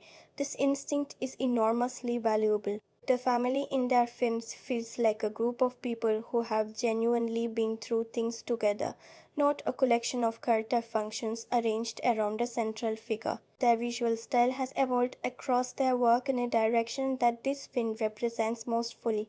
The early films in their filmography are visually confident but relatively conventional in their approach. They work within the established grammar of the genre, deploying its tools competently and sometimes brilliantly, but not yet reaching toward the more personal visual language that later work would develop. Somewhere in the middle of their career, something shifted. A greater willingness to use the static frame appeared, a confidence in keeping the camera still and allowing the content of the image to generate its own energy rather than relying on movement to maintain cinematic momentum. The Furious is the fullest expression of this evolution, and it is one of the things that makes it more visually interesting than it might initially appear. The camera in this film is still when the franchise's conventional grammar would have it moving, and moving when convention would have it still, and those inversions produce moments of genuine visual surprise that are entirely the product of a specific directorial temperament. What this filmmaker does with threshold spaces is worth dwelling on. Doorways, corridors, the borders between one environment and another. These liminal spaces receive a quality of attention in their work that is unusual and, once you notice it, impossible not to notice. Characters in their films are frequently filmed in the act of crossing from one space into another, and these crossings are almost always given more weight than the narrative function of the scene strictly requires. The threshold is treated as a charged moment, A moment where the act of moving from one place to another becomes a statement about character, about intention, about the person's relationship to where they have been and where they are going. In The Furious, this instinct produces several of the film's most quietly eloquent moments. Those passages of apparently simple physical movement that carry for the attentive viewer a depth of emotional meaning that the screenplay never explicitly provides. The question of how this film fits into their body of work is, I think, genuinely interesting to consider. Is it a continuation, a departure, or a peak? The honest answer is that it is all three, to different degrees and in different registers. It continues their established visual and thematic preoccupations with full confidence. It represents a departure in the scale of its emotional ambition. This filmmaker has always been interested in interiority, but they have rarely been given, or perhaps rarely taken, the opportunity to foreground that interest so completely inside a franchise property. And there are individual moments in the film, the passage of silence I described in the earlier moment, several of the most restrained character scenes that represent a peak of their craft, a point of maturity and confidence and genuine artistic presence that feels genuinely significant within their career arc. What does watching this film teach you about how this filmmaker sees the world? I find myself returning to a specific idea when I try to answer that question. This filmmaker appears to believe in a very fundamental way that people are always performing their own strength, that the presentation of certainty and capability that most of us offer to the world is almost always covering something more vulnerable, more uncertain, more genuinely alive than the performance suggests. Their films consistently work to get underneath that performance. They consistently create conditions where the armor slips and something more fragile becomes visible.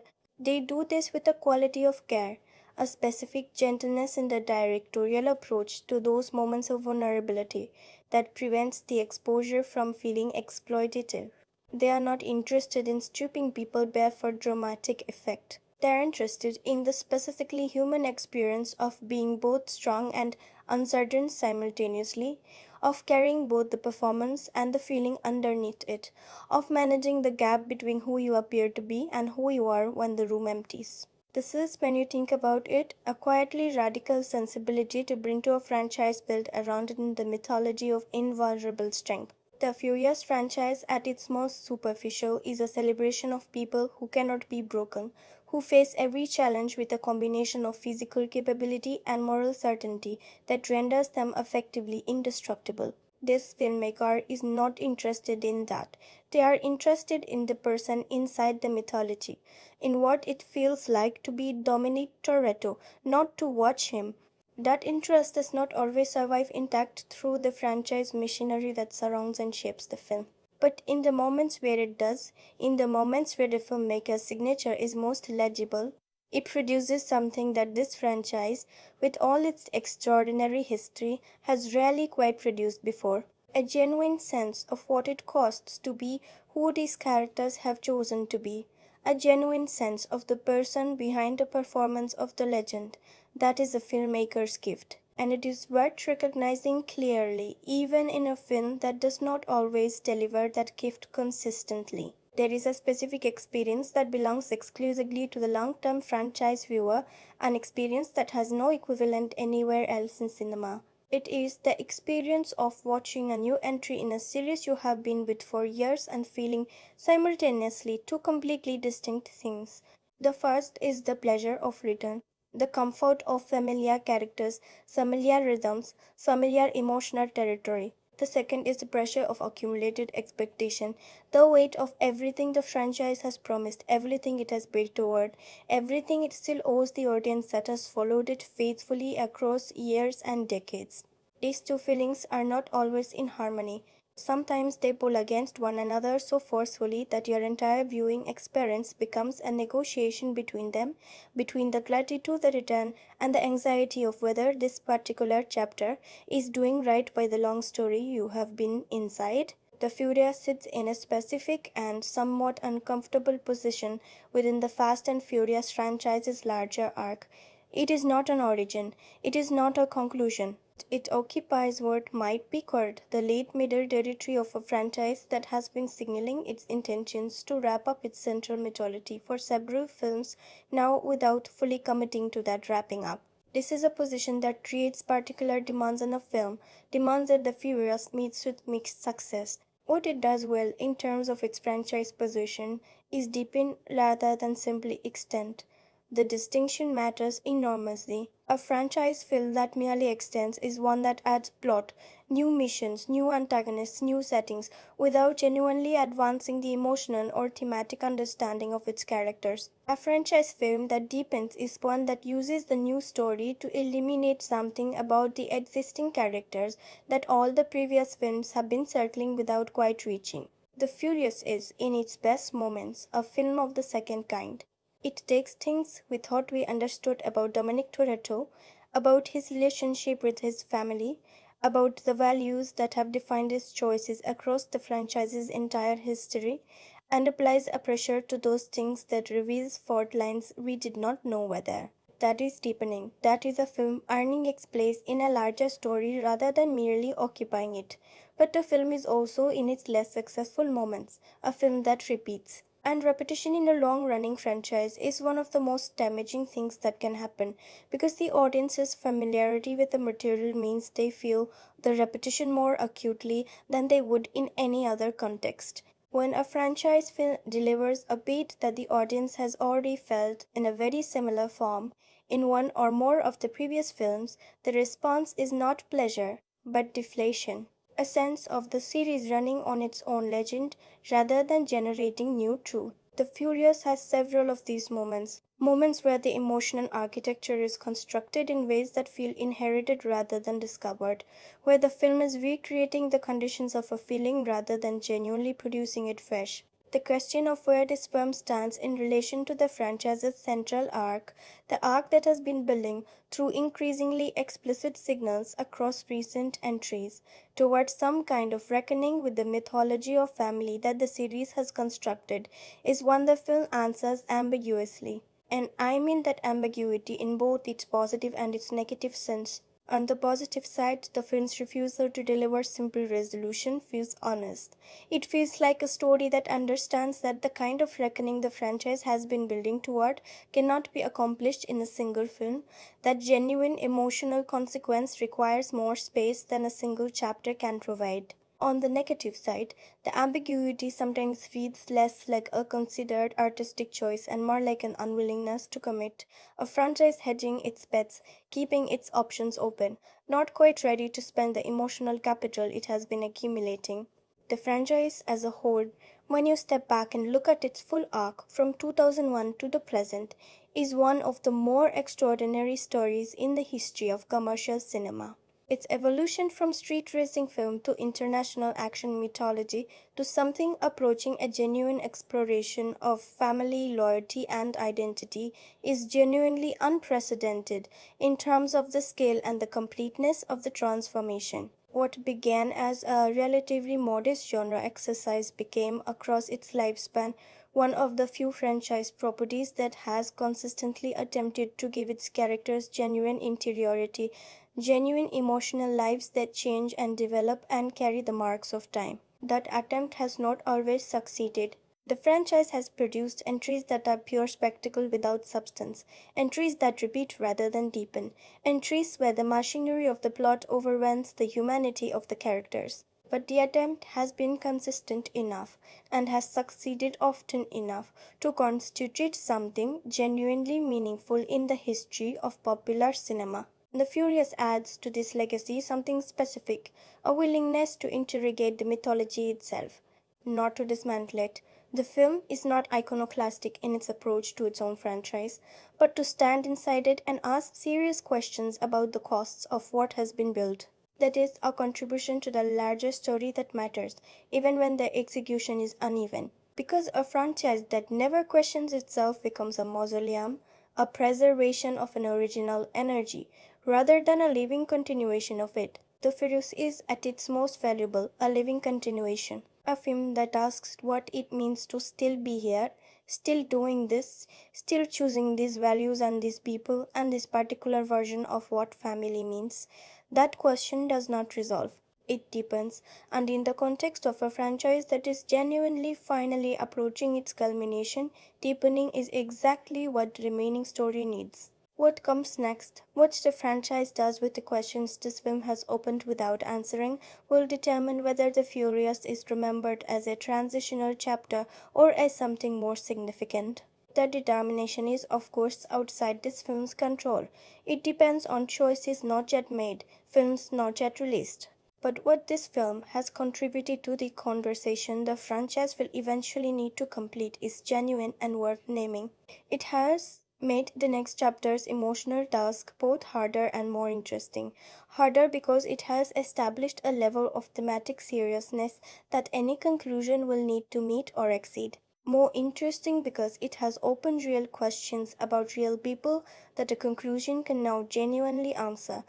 That is not nothing. In the late mid territory of a long franchise story, that is in fact quite a lot. No film arrives without ancestors. Every frame that has ever been committed to screen exists in conversation with every frame that came before it, inheriting visual languages, responding to narrative traditions, consciously or unconsciously absorbing the influence of filmmakers who solved similar problems in earlier eras.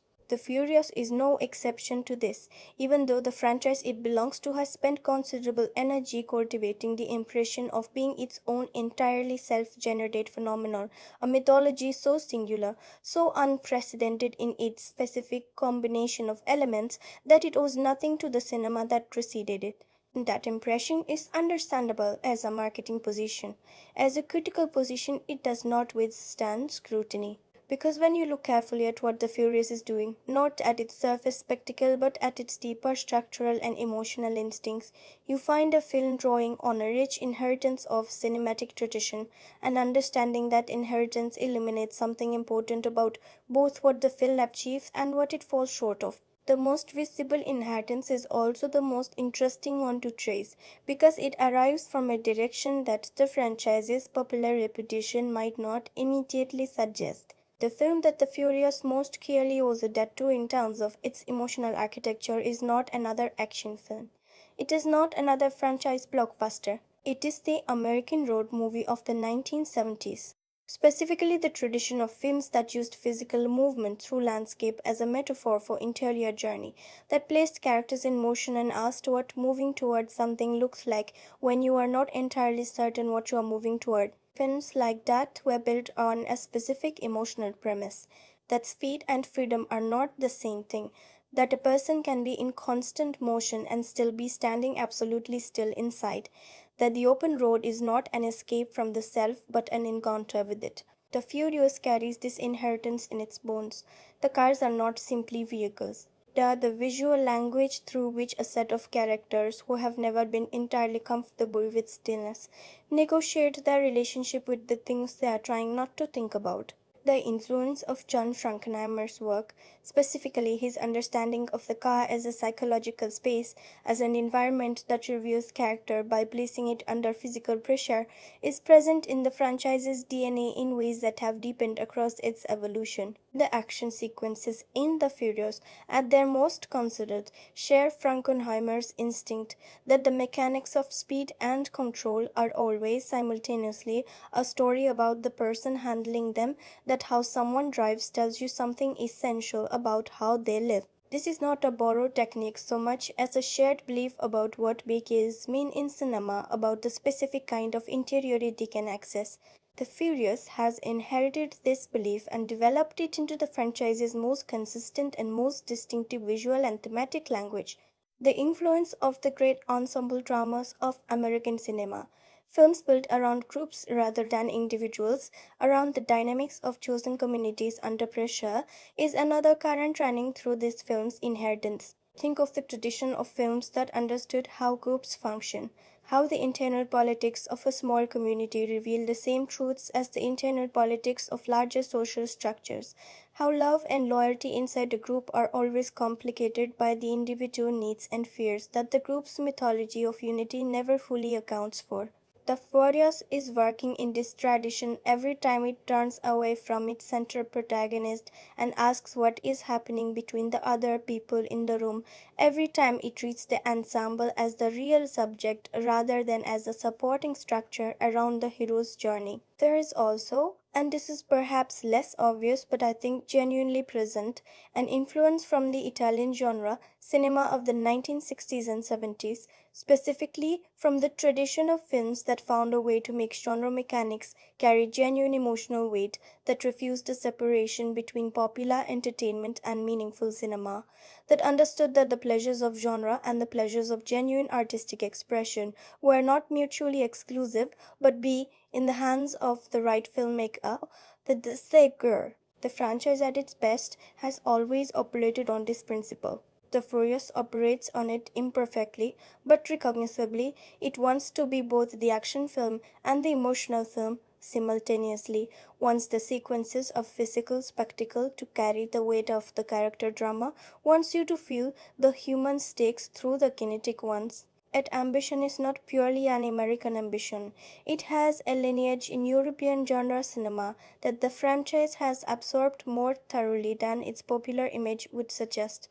What conversion is the Furious joining within the history of cinema, and what does it say that its cinematic ancestors could not? The conversation it joins most distinctly is the one about the mythology of masculine strength in popular American cinema.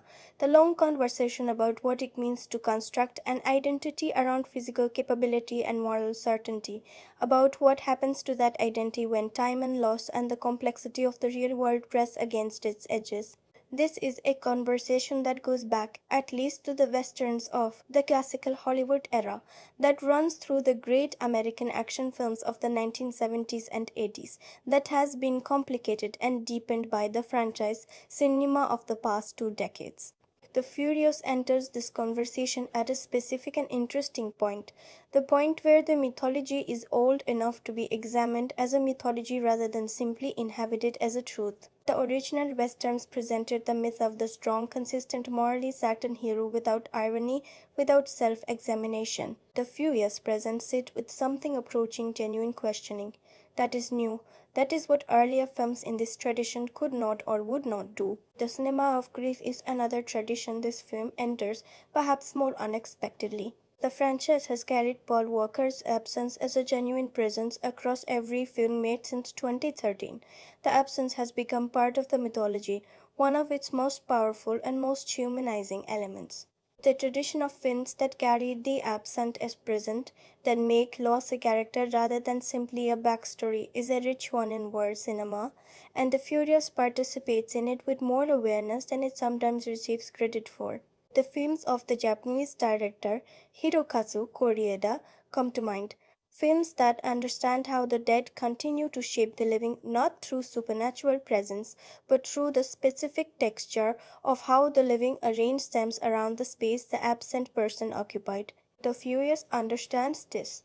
The way certain scenes are constructed, the specific quality of the spaces that seem to reach toward an absent figure, participates in this tradition of grief as presence without ever naming it as such. What the cinema before this film could not do, what all of these ancestors and influences and absorbed traditions could not, by themselves, produce, is the specific experience of a franchise mythology in the act of questioning its own foundations while still fully inhabiting them. The Western examined the myth of the frontier hero, but always from outside the myth, always at a remove that allowed the examination to be clean and coherent. The Furious examines its own mythology from inside it, while simultaneously perpetuating it, which is a considerably messier, considerably more ambiguous, and considerably more interesting artistic position. It is the position of a film that cannot step fully outside the thing it is trying to examine, because the examination itself is happening inside the frame of the thing being examined. That contradiction, that irreducible tension between critique and celebration, between self examination and mythology perpetuation, is something that the cinema before this film could not quite produce. because it could only be produced by a franchise that had been running long enough and had built enough genuine emotional equity and had become self aware enough about its own mythology to be capable of asking genuine questions about what it had spent decades constructing. That is the specific thing this film says that earlier films could not say, and that for all its unevenness and all its unrealized potential is its genuine contribution to the conversation. For those of you who have seen it, welcome to the other side of the glass. This is the territory where we can finally speak plainly about what the film actually does, what it attempts in its deepest places, what it lands, and what it fumbles. Everything we have discussed up to this point has been building toward this. The themes, the production context, the cinematic inheritance, the language of silence, all of it was preparation for this conversation. So let us have it honestly, completely, and with the full weight of everything the film puts on the table. The film's opening, the quality of stillness I described early in this essay, the held breath before the story begins, is, once you know the whole film, revealed as something more specific than atmosphere. It is a visual statement of the film's central reveal, placed in plain sight before we have the context to read it.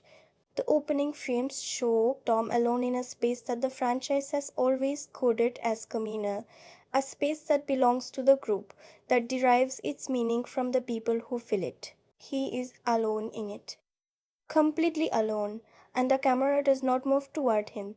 It holds at a distance. This, when you return to it after the ending, is the film announcing precisely what its story is about: a man who has become isolated inside his own mythology, surrounded by the architecture of connection without the living substance of it.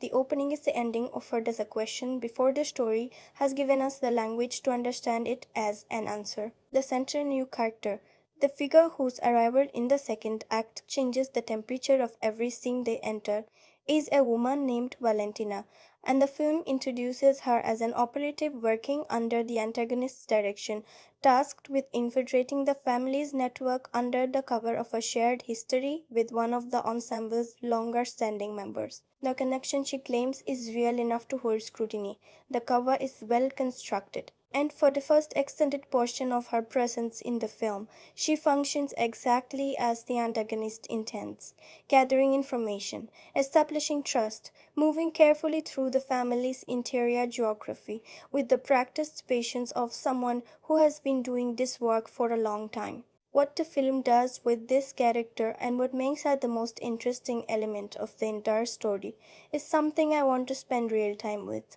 because Valentina is not a double agent in the traditional action cinema sense, not a figure whose divided loyalties produce the kind of keen dramatic tension that the genre typically generates from this setup. She is something more complicated. She enters the story as an instrument of someone else's design, and somewhere in the middle section of the film, in a way the screenplay traces with genuine care, she stops being an instrument and starts being a person.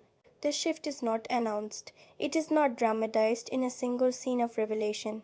It accumulates the way real changes in a person accumulate through the friction of genuine encounter, through the specific experience of being seen and valued by people who do not yet know there is a reason not to trust her, through the slowly unbearable weight of carrying a deception against people whose capacity for loyalty begins to feel, to her, like the most real thing she has ever encountered. This is the relationship the film keeps returning to without fully developing, that I identified in art criticism movement, the dynamic between Valentina and Dom. Because what begins as professional assessment on her part and careful but instinctive reading on his becomes something the film cannot quite bring itself to name. There is a quality of recognition between these two characters, the specific recognition of a person who has spent their whole life performing strength for other people, encountering someone else who is doing the same thing. The film sees this, the performance is communicated clearly,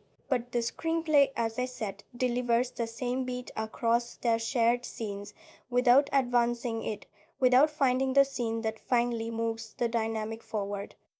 That failure is real, and it costs the film the full dramatic weight of what should be its most significant relationship. The antagonist, a figure named Gisela, who carries the film's thematic argument in his bones in a way that more successful franchise villains always do, presents himself as the opposite of everything the franchise's mythology has built.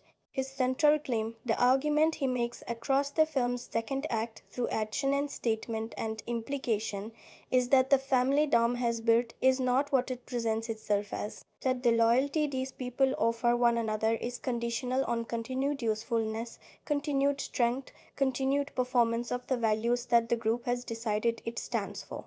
He argues with a precision that the film allows to carry genuine force, that what Dom calls family is actually something closer to a managed mythology, a story these people tell about themselves that serves the leader's need for moral certainty more than it serves the actual human beings inside it. This is the antagonist as mirror. And it is the most interesting thing the film does with its villain, not to make him evil in a simple sense, but to make him the articulation of the film's own deepest anxiety about its hero. Because the question Kessler is asking is the same question the film is asking. Is this family real? Is the loyalty it produces genuine? Or is it the product of a system that has been maintained so long with such force that no one inside it has the room or the courage to find out whether it would survive being honestly examined?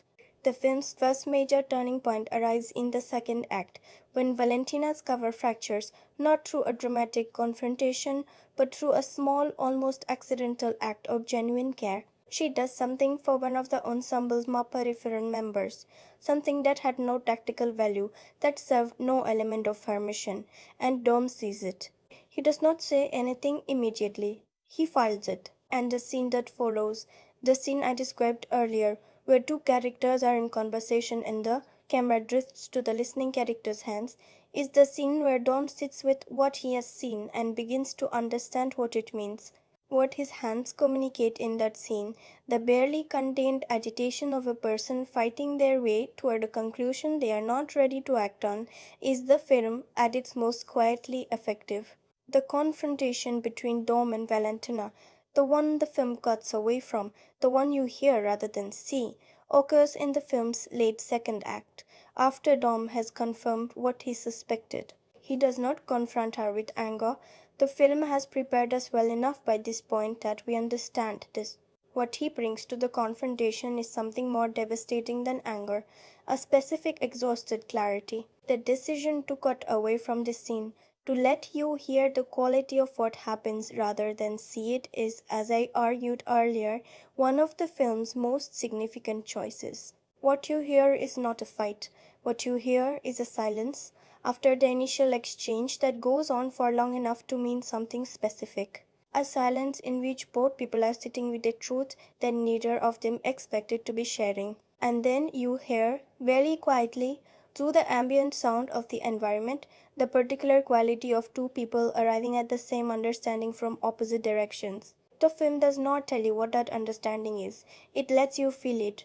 And what you feel if the preceding scenes have done their work on you is something close to the experience of watching a relationship begin rather than end. This is the Ferenc boldest structural choice and also its most significant unrealized potential. Because the decision to place Valentina on Dom's side, which the film makes in the transition into its third act without ceremony and without explicit explanation, should be the emotional center of the entire story. It should be the moment where the film's central argument about family is tested and answered. Does the mythology hold when it is extended to someone who entered it through deception? Does genuine loyalty, arrived at honestly and at real cost, carry the same weight as loyalty that has been built across years of shared experience?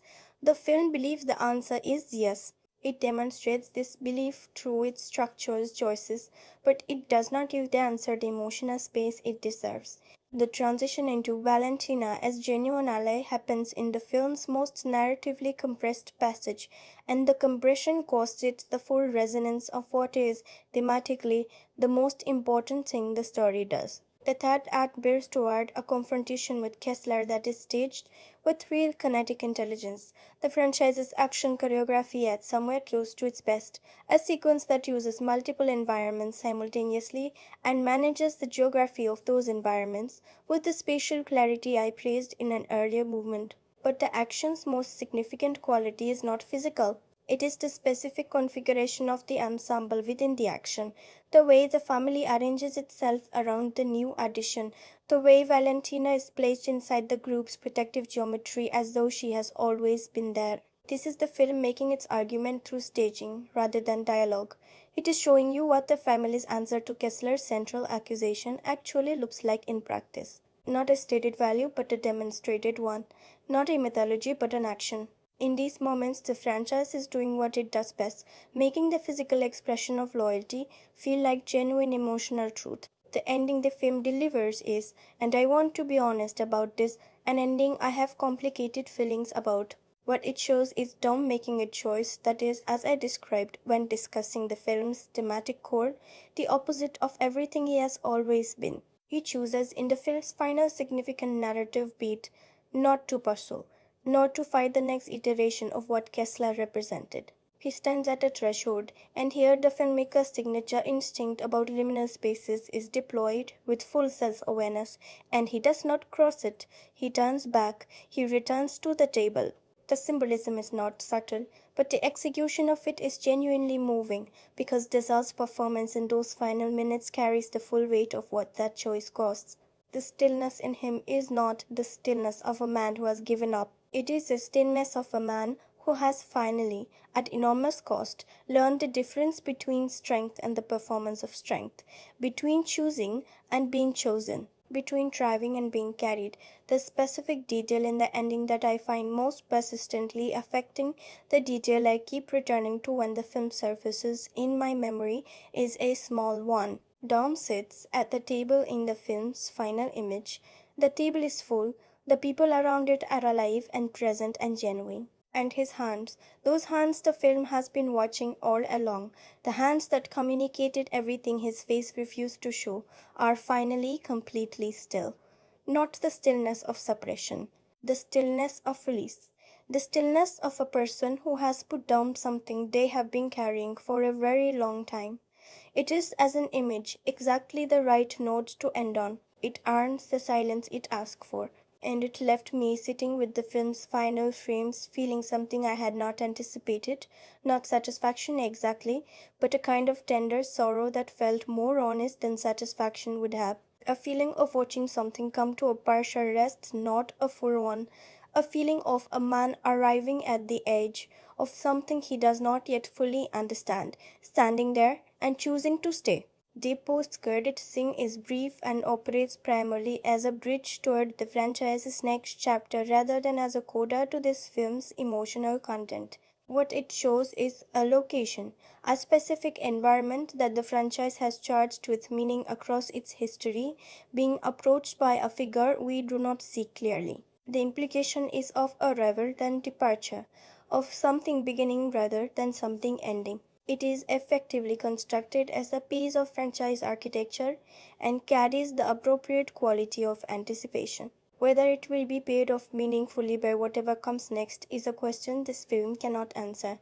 As a scene in its own right, it functions well without overwhelming the emotional tone of the ending it follows. There is foreshadowing distributed through the film that only becomes fully legible after the ending has revealed its intentions. The recurring image of Tom as passenger, in vehicles driven by other people, in spaces directed by other people's choices, which I read in the thematic movement as a symbol of identity under pressure, reveals itself in retrospect as a preparation for the ending. Every time the film placed Dom in that posture, it was rehearsing the choice he makes at the close, teaching the audience the emotional grammar of surrender as wisdom rather than defeat, so that when the choice arrives in full, it is received correctly. The film trusts its visual preparation enough that it does not need to explain the ending.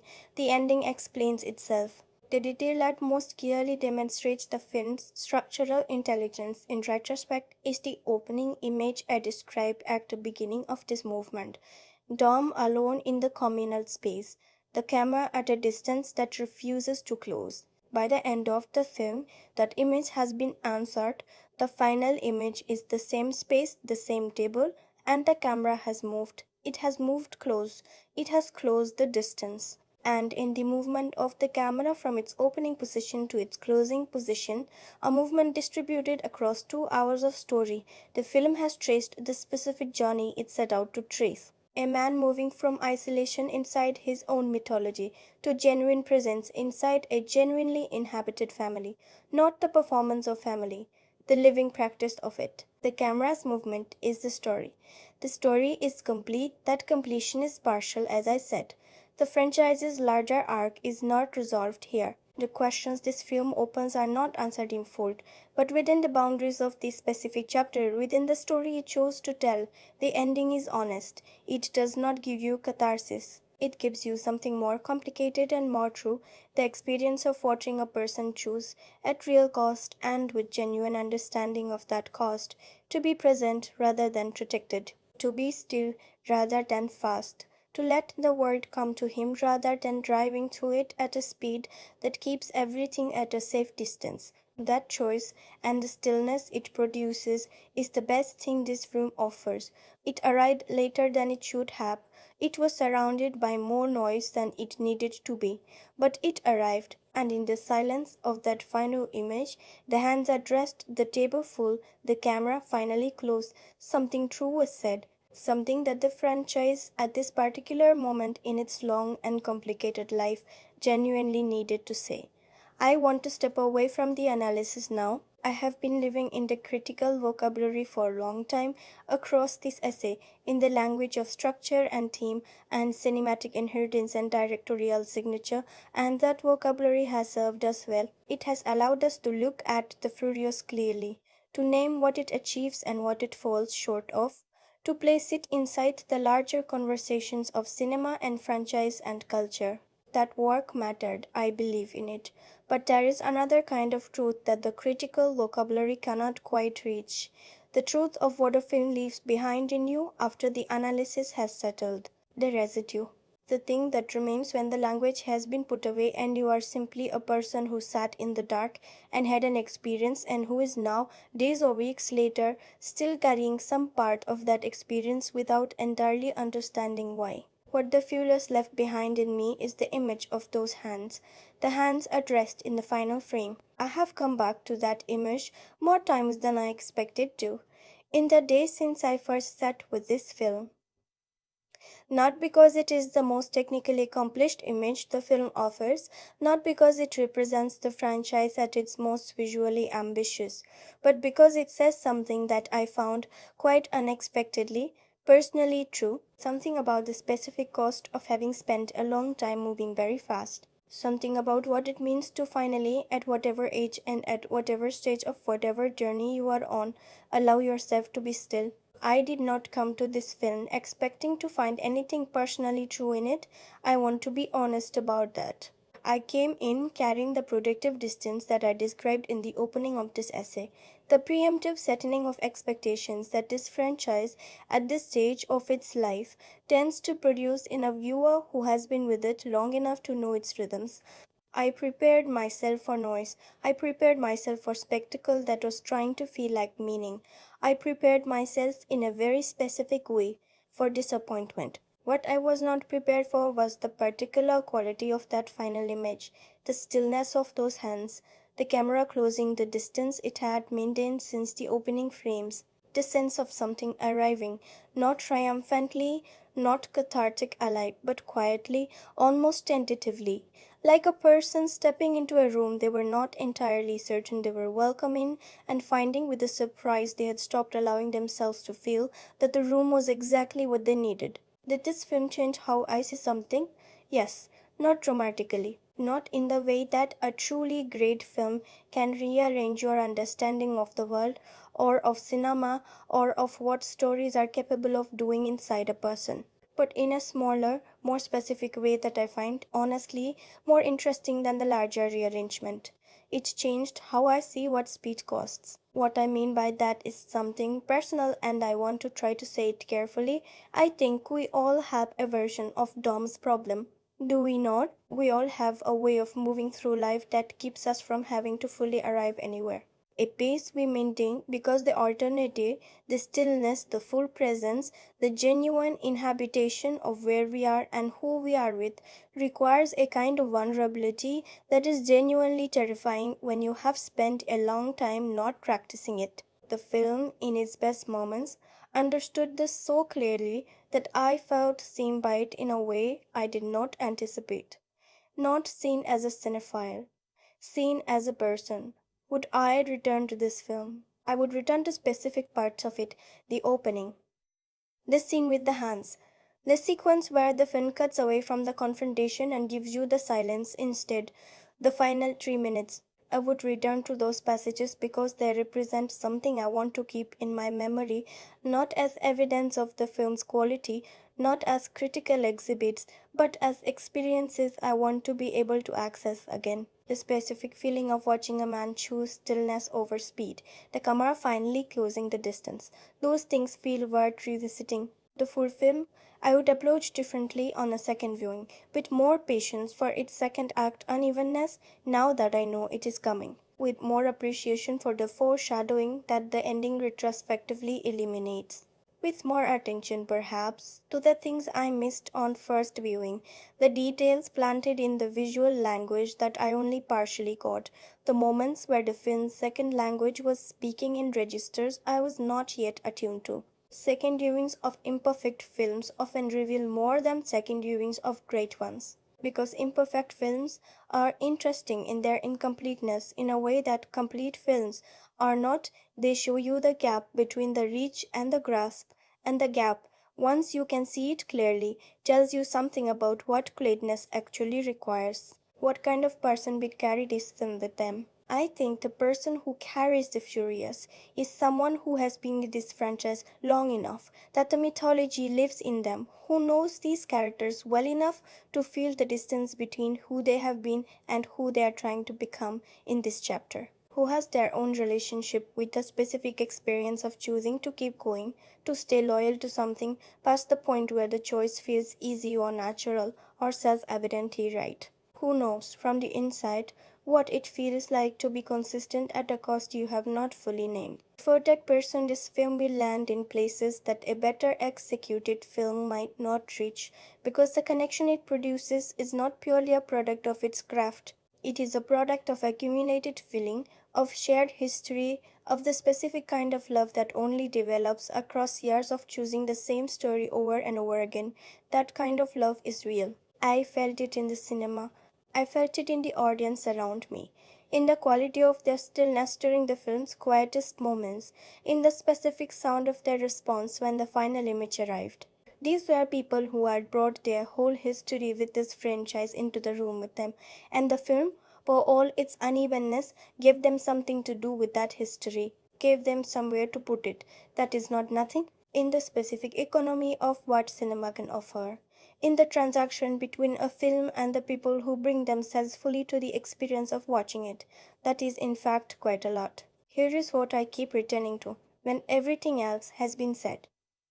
Not the structural problems, not the unrealized potential of the Valentina relationship, not the antagonist's shallowness or the second act's unevenness or any of the real fair criticisms that this film carries and deserves.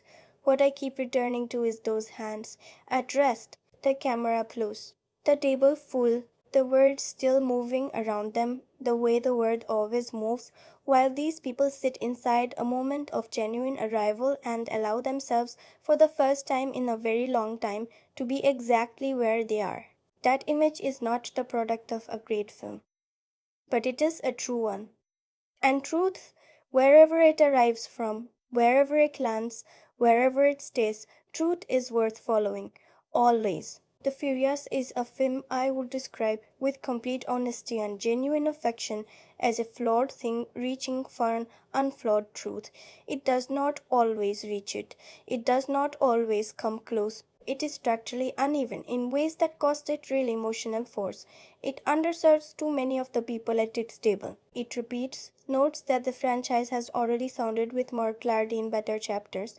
Its antagonist is a mechanism when the film's own thematic ambitions required him to be a person. Its most important relationship, the one between Dom and Valentina, the one that carries the film's deepest argument about whether family can be chosen rather than earned, is handled with a tentativeness that prevents it from landing with the full weight it deserved. These are not small things. I have not pretended they are small things. A film that asks to be taken seriously at an emotional and thematic level invites equally serious accounting of its failures. The Furious asked. The accounting has been provided, and yet there is that final image. There is that quality of stillness in the last minutes that the film, through the accumulation of its best choices, through the patience of its visual preparation, through the genuine investment of its late performance, genuinely earns. There is the camera closing the distance it held open since the first frame. There is something true being said, quietly in the grammar of cinema's second language, about what it costs to stop moving and what becomes possible once you do. That truth is worth something. It is worth sitting with a film for 2 hours to arrive at it. Who will love this most deeply? The devoted participant in this franchise's mythology, the person for whom these characters are genuinely alive, who has spent years inside this world and who will feel the accumulated weight of the franchise pressing into every frame and giving scenes a resonance that they could not generate on their own. These are the people this film was made for, in the truest sense. It speaks their language with full fluency. It knows what they have invested and it tries, with real sincerity and real effort, to honor that investment. Who may not connect with it? The viewer approaching without that history. Not because the film is inaccessible, it is not, but because the specific register of its emotional language requires familiarity with this mythology to be fully received. The feelings the film reaches for are communicated partly through the audience's own relationship with the franchise, and without that relationship, some of what the film is saying arrives without the resonance that gives it its full meaning. The formal cinephile looking for coherent, disciplined storytelling will also find friction here that the devoted fan more easily absorbs. Cinema or streaming. This film deserves to be seen on a large screen on first encounter. The action sequences are designed for scale and sound in ways that a smaller viewing experience genuinely diminishes. More importantly, the quality of communal experience in a room of people who have brought their whole history with this franchise into the dark with them. That experience is something this particular film benefits from enormously. The energy of a shared mythology being honored and questioned simultaneously is best felt collectively. After that first theatrical encounter, it rewards the more intimate attention of a home viewing, where the quieter moments and the film's second language can be heard without the ambient pressure of spectacle expectation. Is it something to own? For the devoted franchise viewer, yes. The specific passages I described, the opening, the confrontation's aftermath, the final minutes, are the kind of cinema you will want to return to, not the full film every time. But those passages, the ones where the truth landed clearly. My rating for The Furious is 5.4 out of 10. And the one true sentence that earns it is this: it is a film that knows something real about what it costs to finally be still, and it finds in its last minutes the image to say it, which is more than many better constructed films ever manage. There are films that arrive in your life quietly. There are films that arrive loudly and leave quietly. The Furious arrived as noise and settled over the days since I first sat with it into something more like a murmur, persistent, specific, the kind of thing you hear in a quiet room that you are not listening for and cannot quite stop hearing once you have noticed it. That mama is the film at its truest. It is enough. Thank you for spending this time with me. Genuinely. An essay of this length, this depth of attention given to a single film is only worth making if there are people willing to give it the same quality of attention on the receiving end. The fact that you are here at the end of this tells me something about the kind of person you are. You are someone who believes that cinema deserves to be taken seriously, that the act of watching a film can be an act of genuine engagement rather than passive consumption, that a 2 hour experience in the dark can carry real weight and real meaning and real truth if you are willing to bring the right quality of presence to it. This channel exists for you.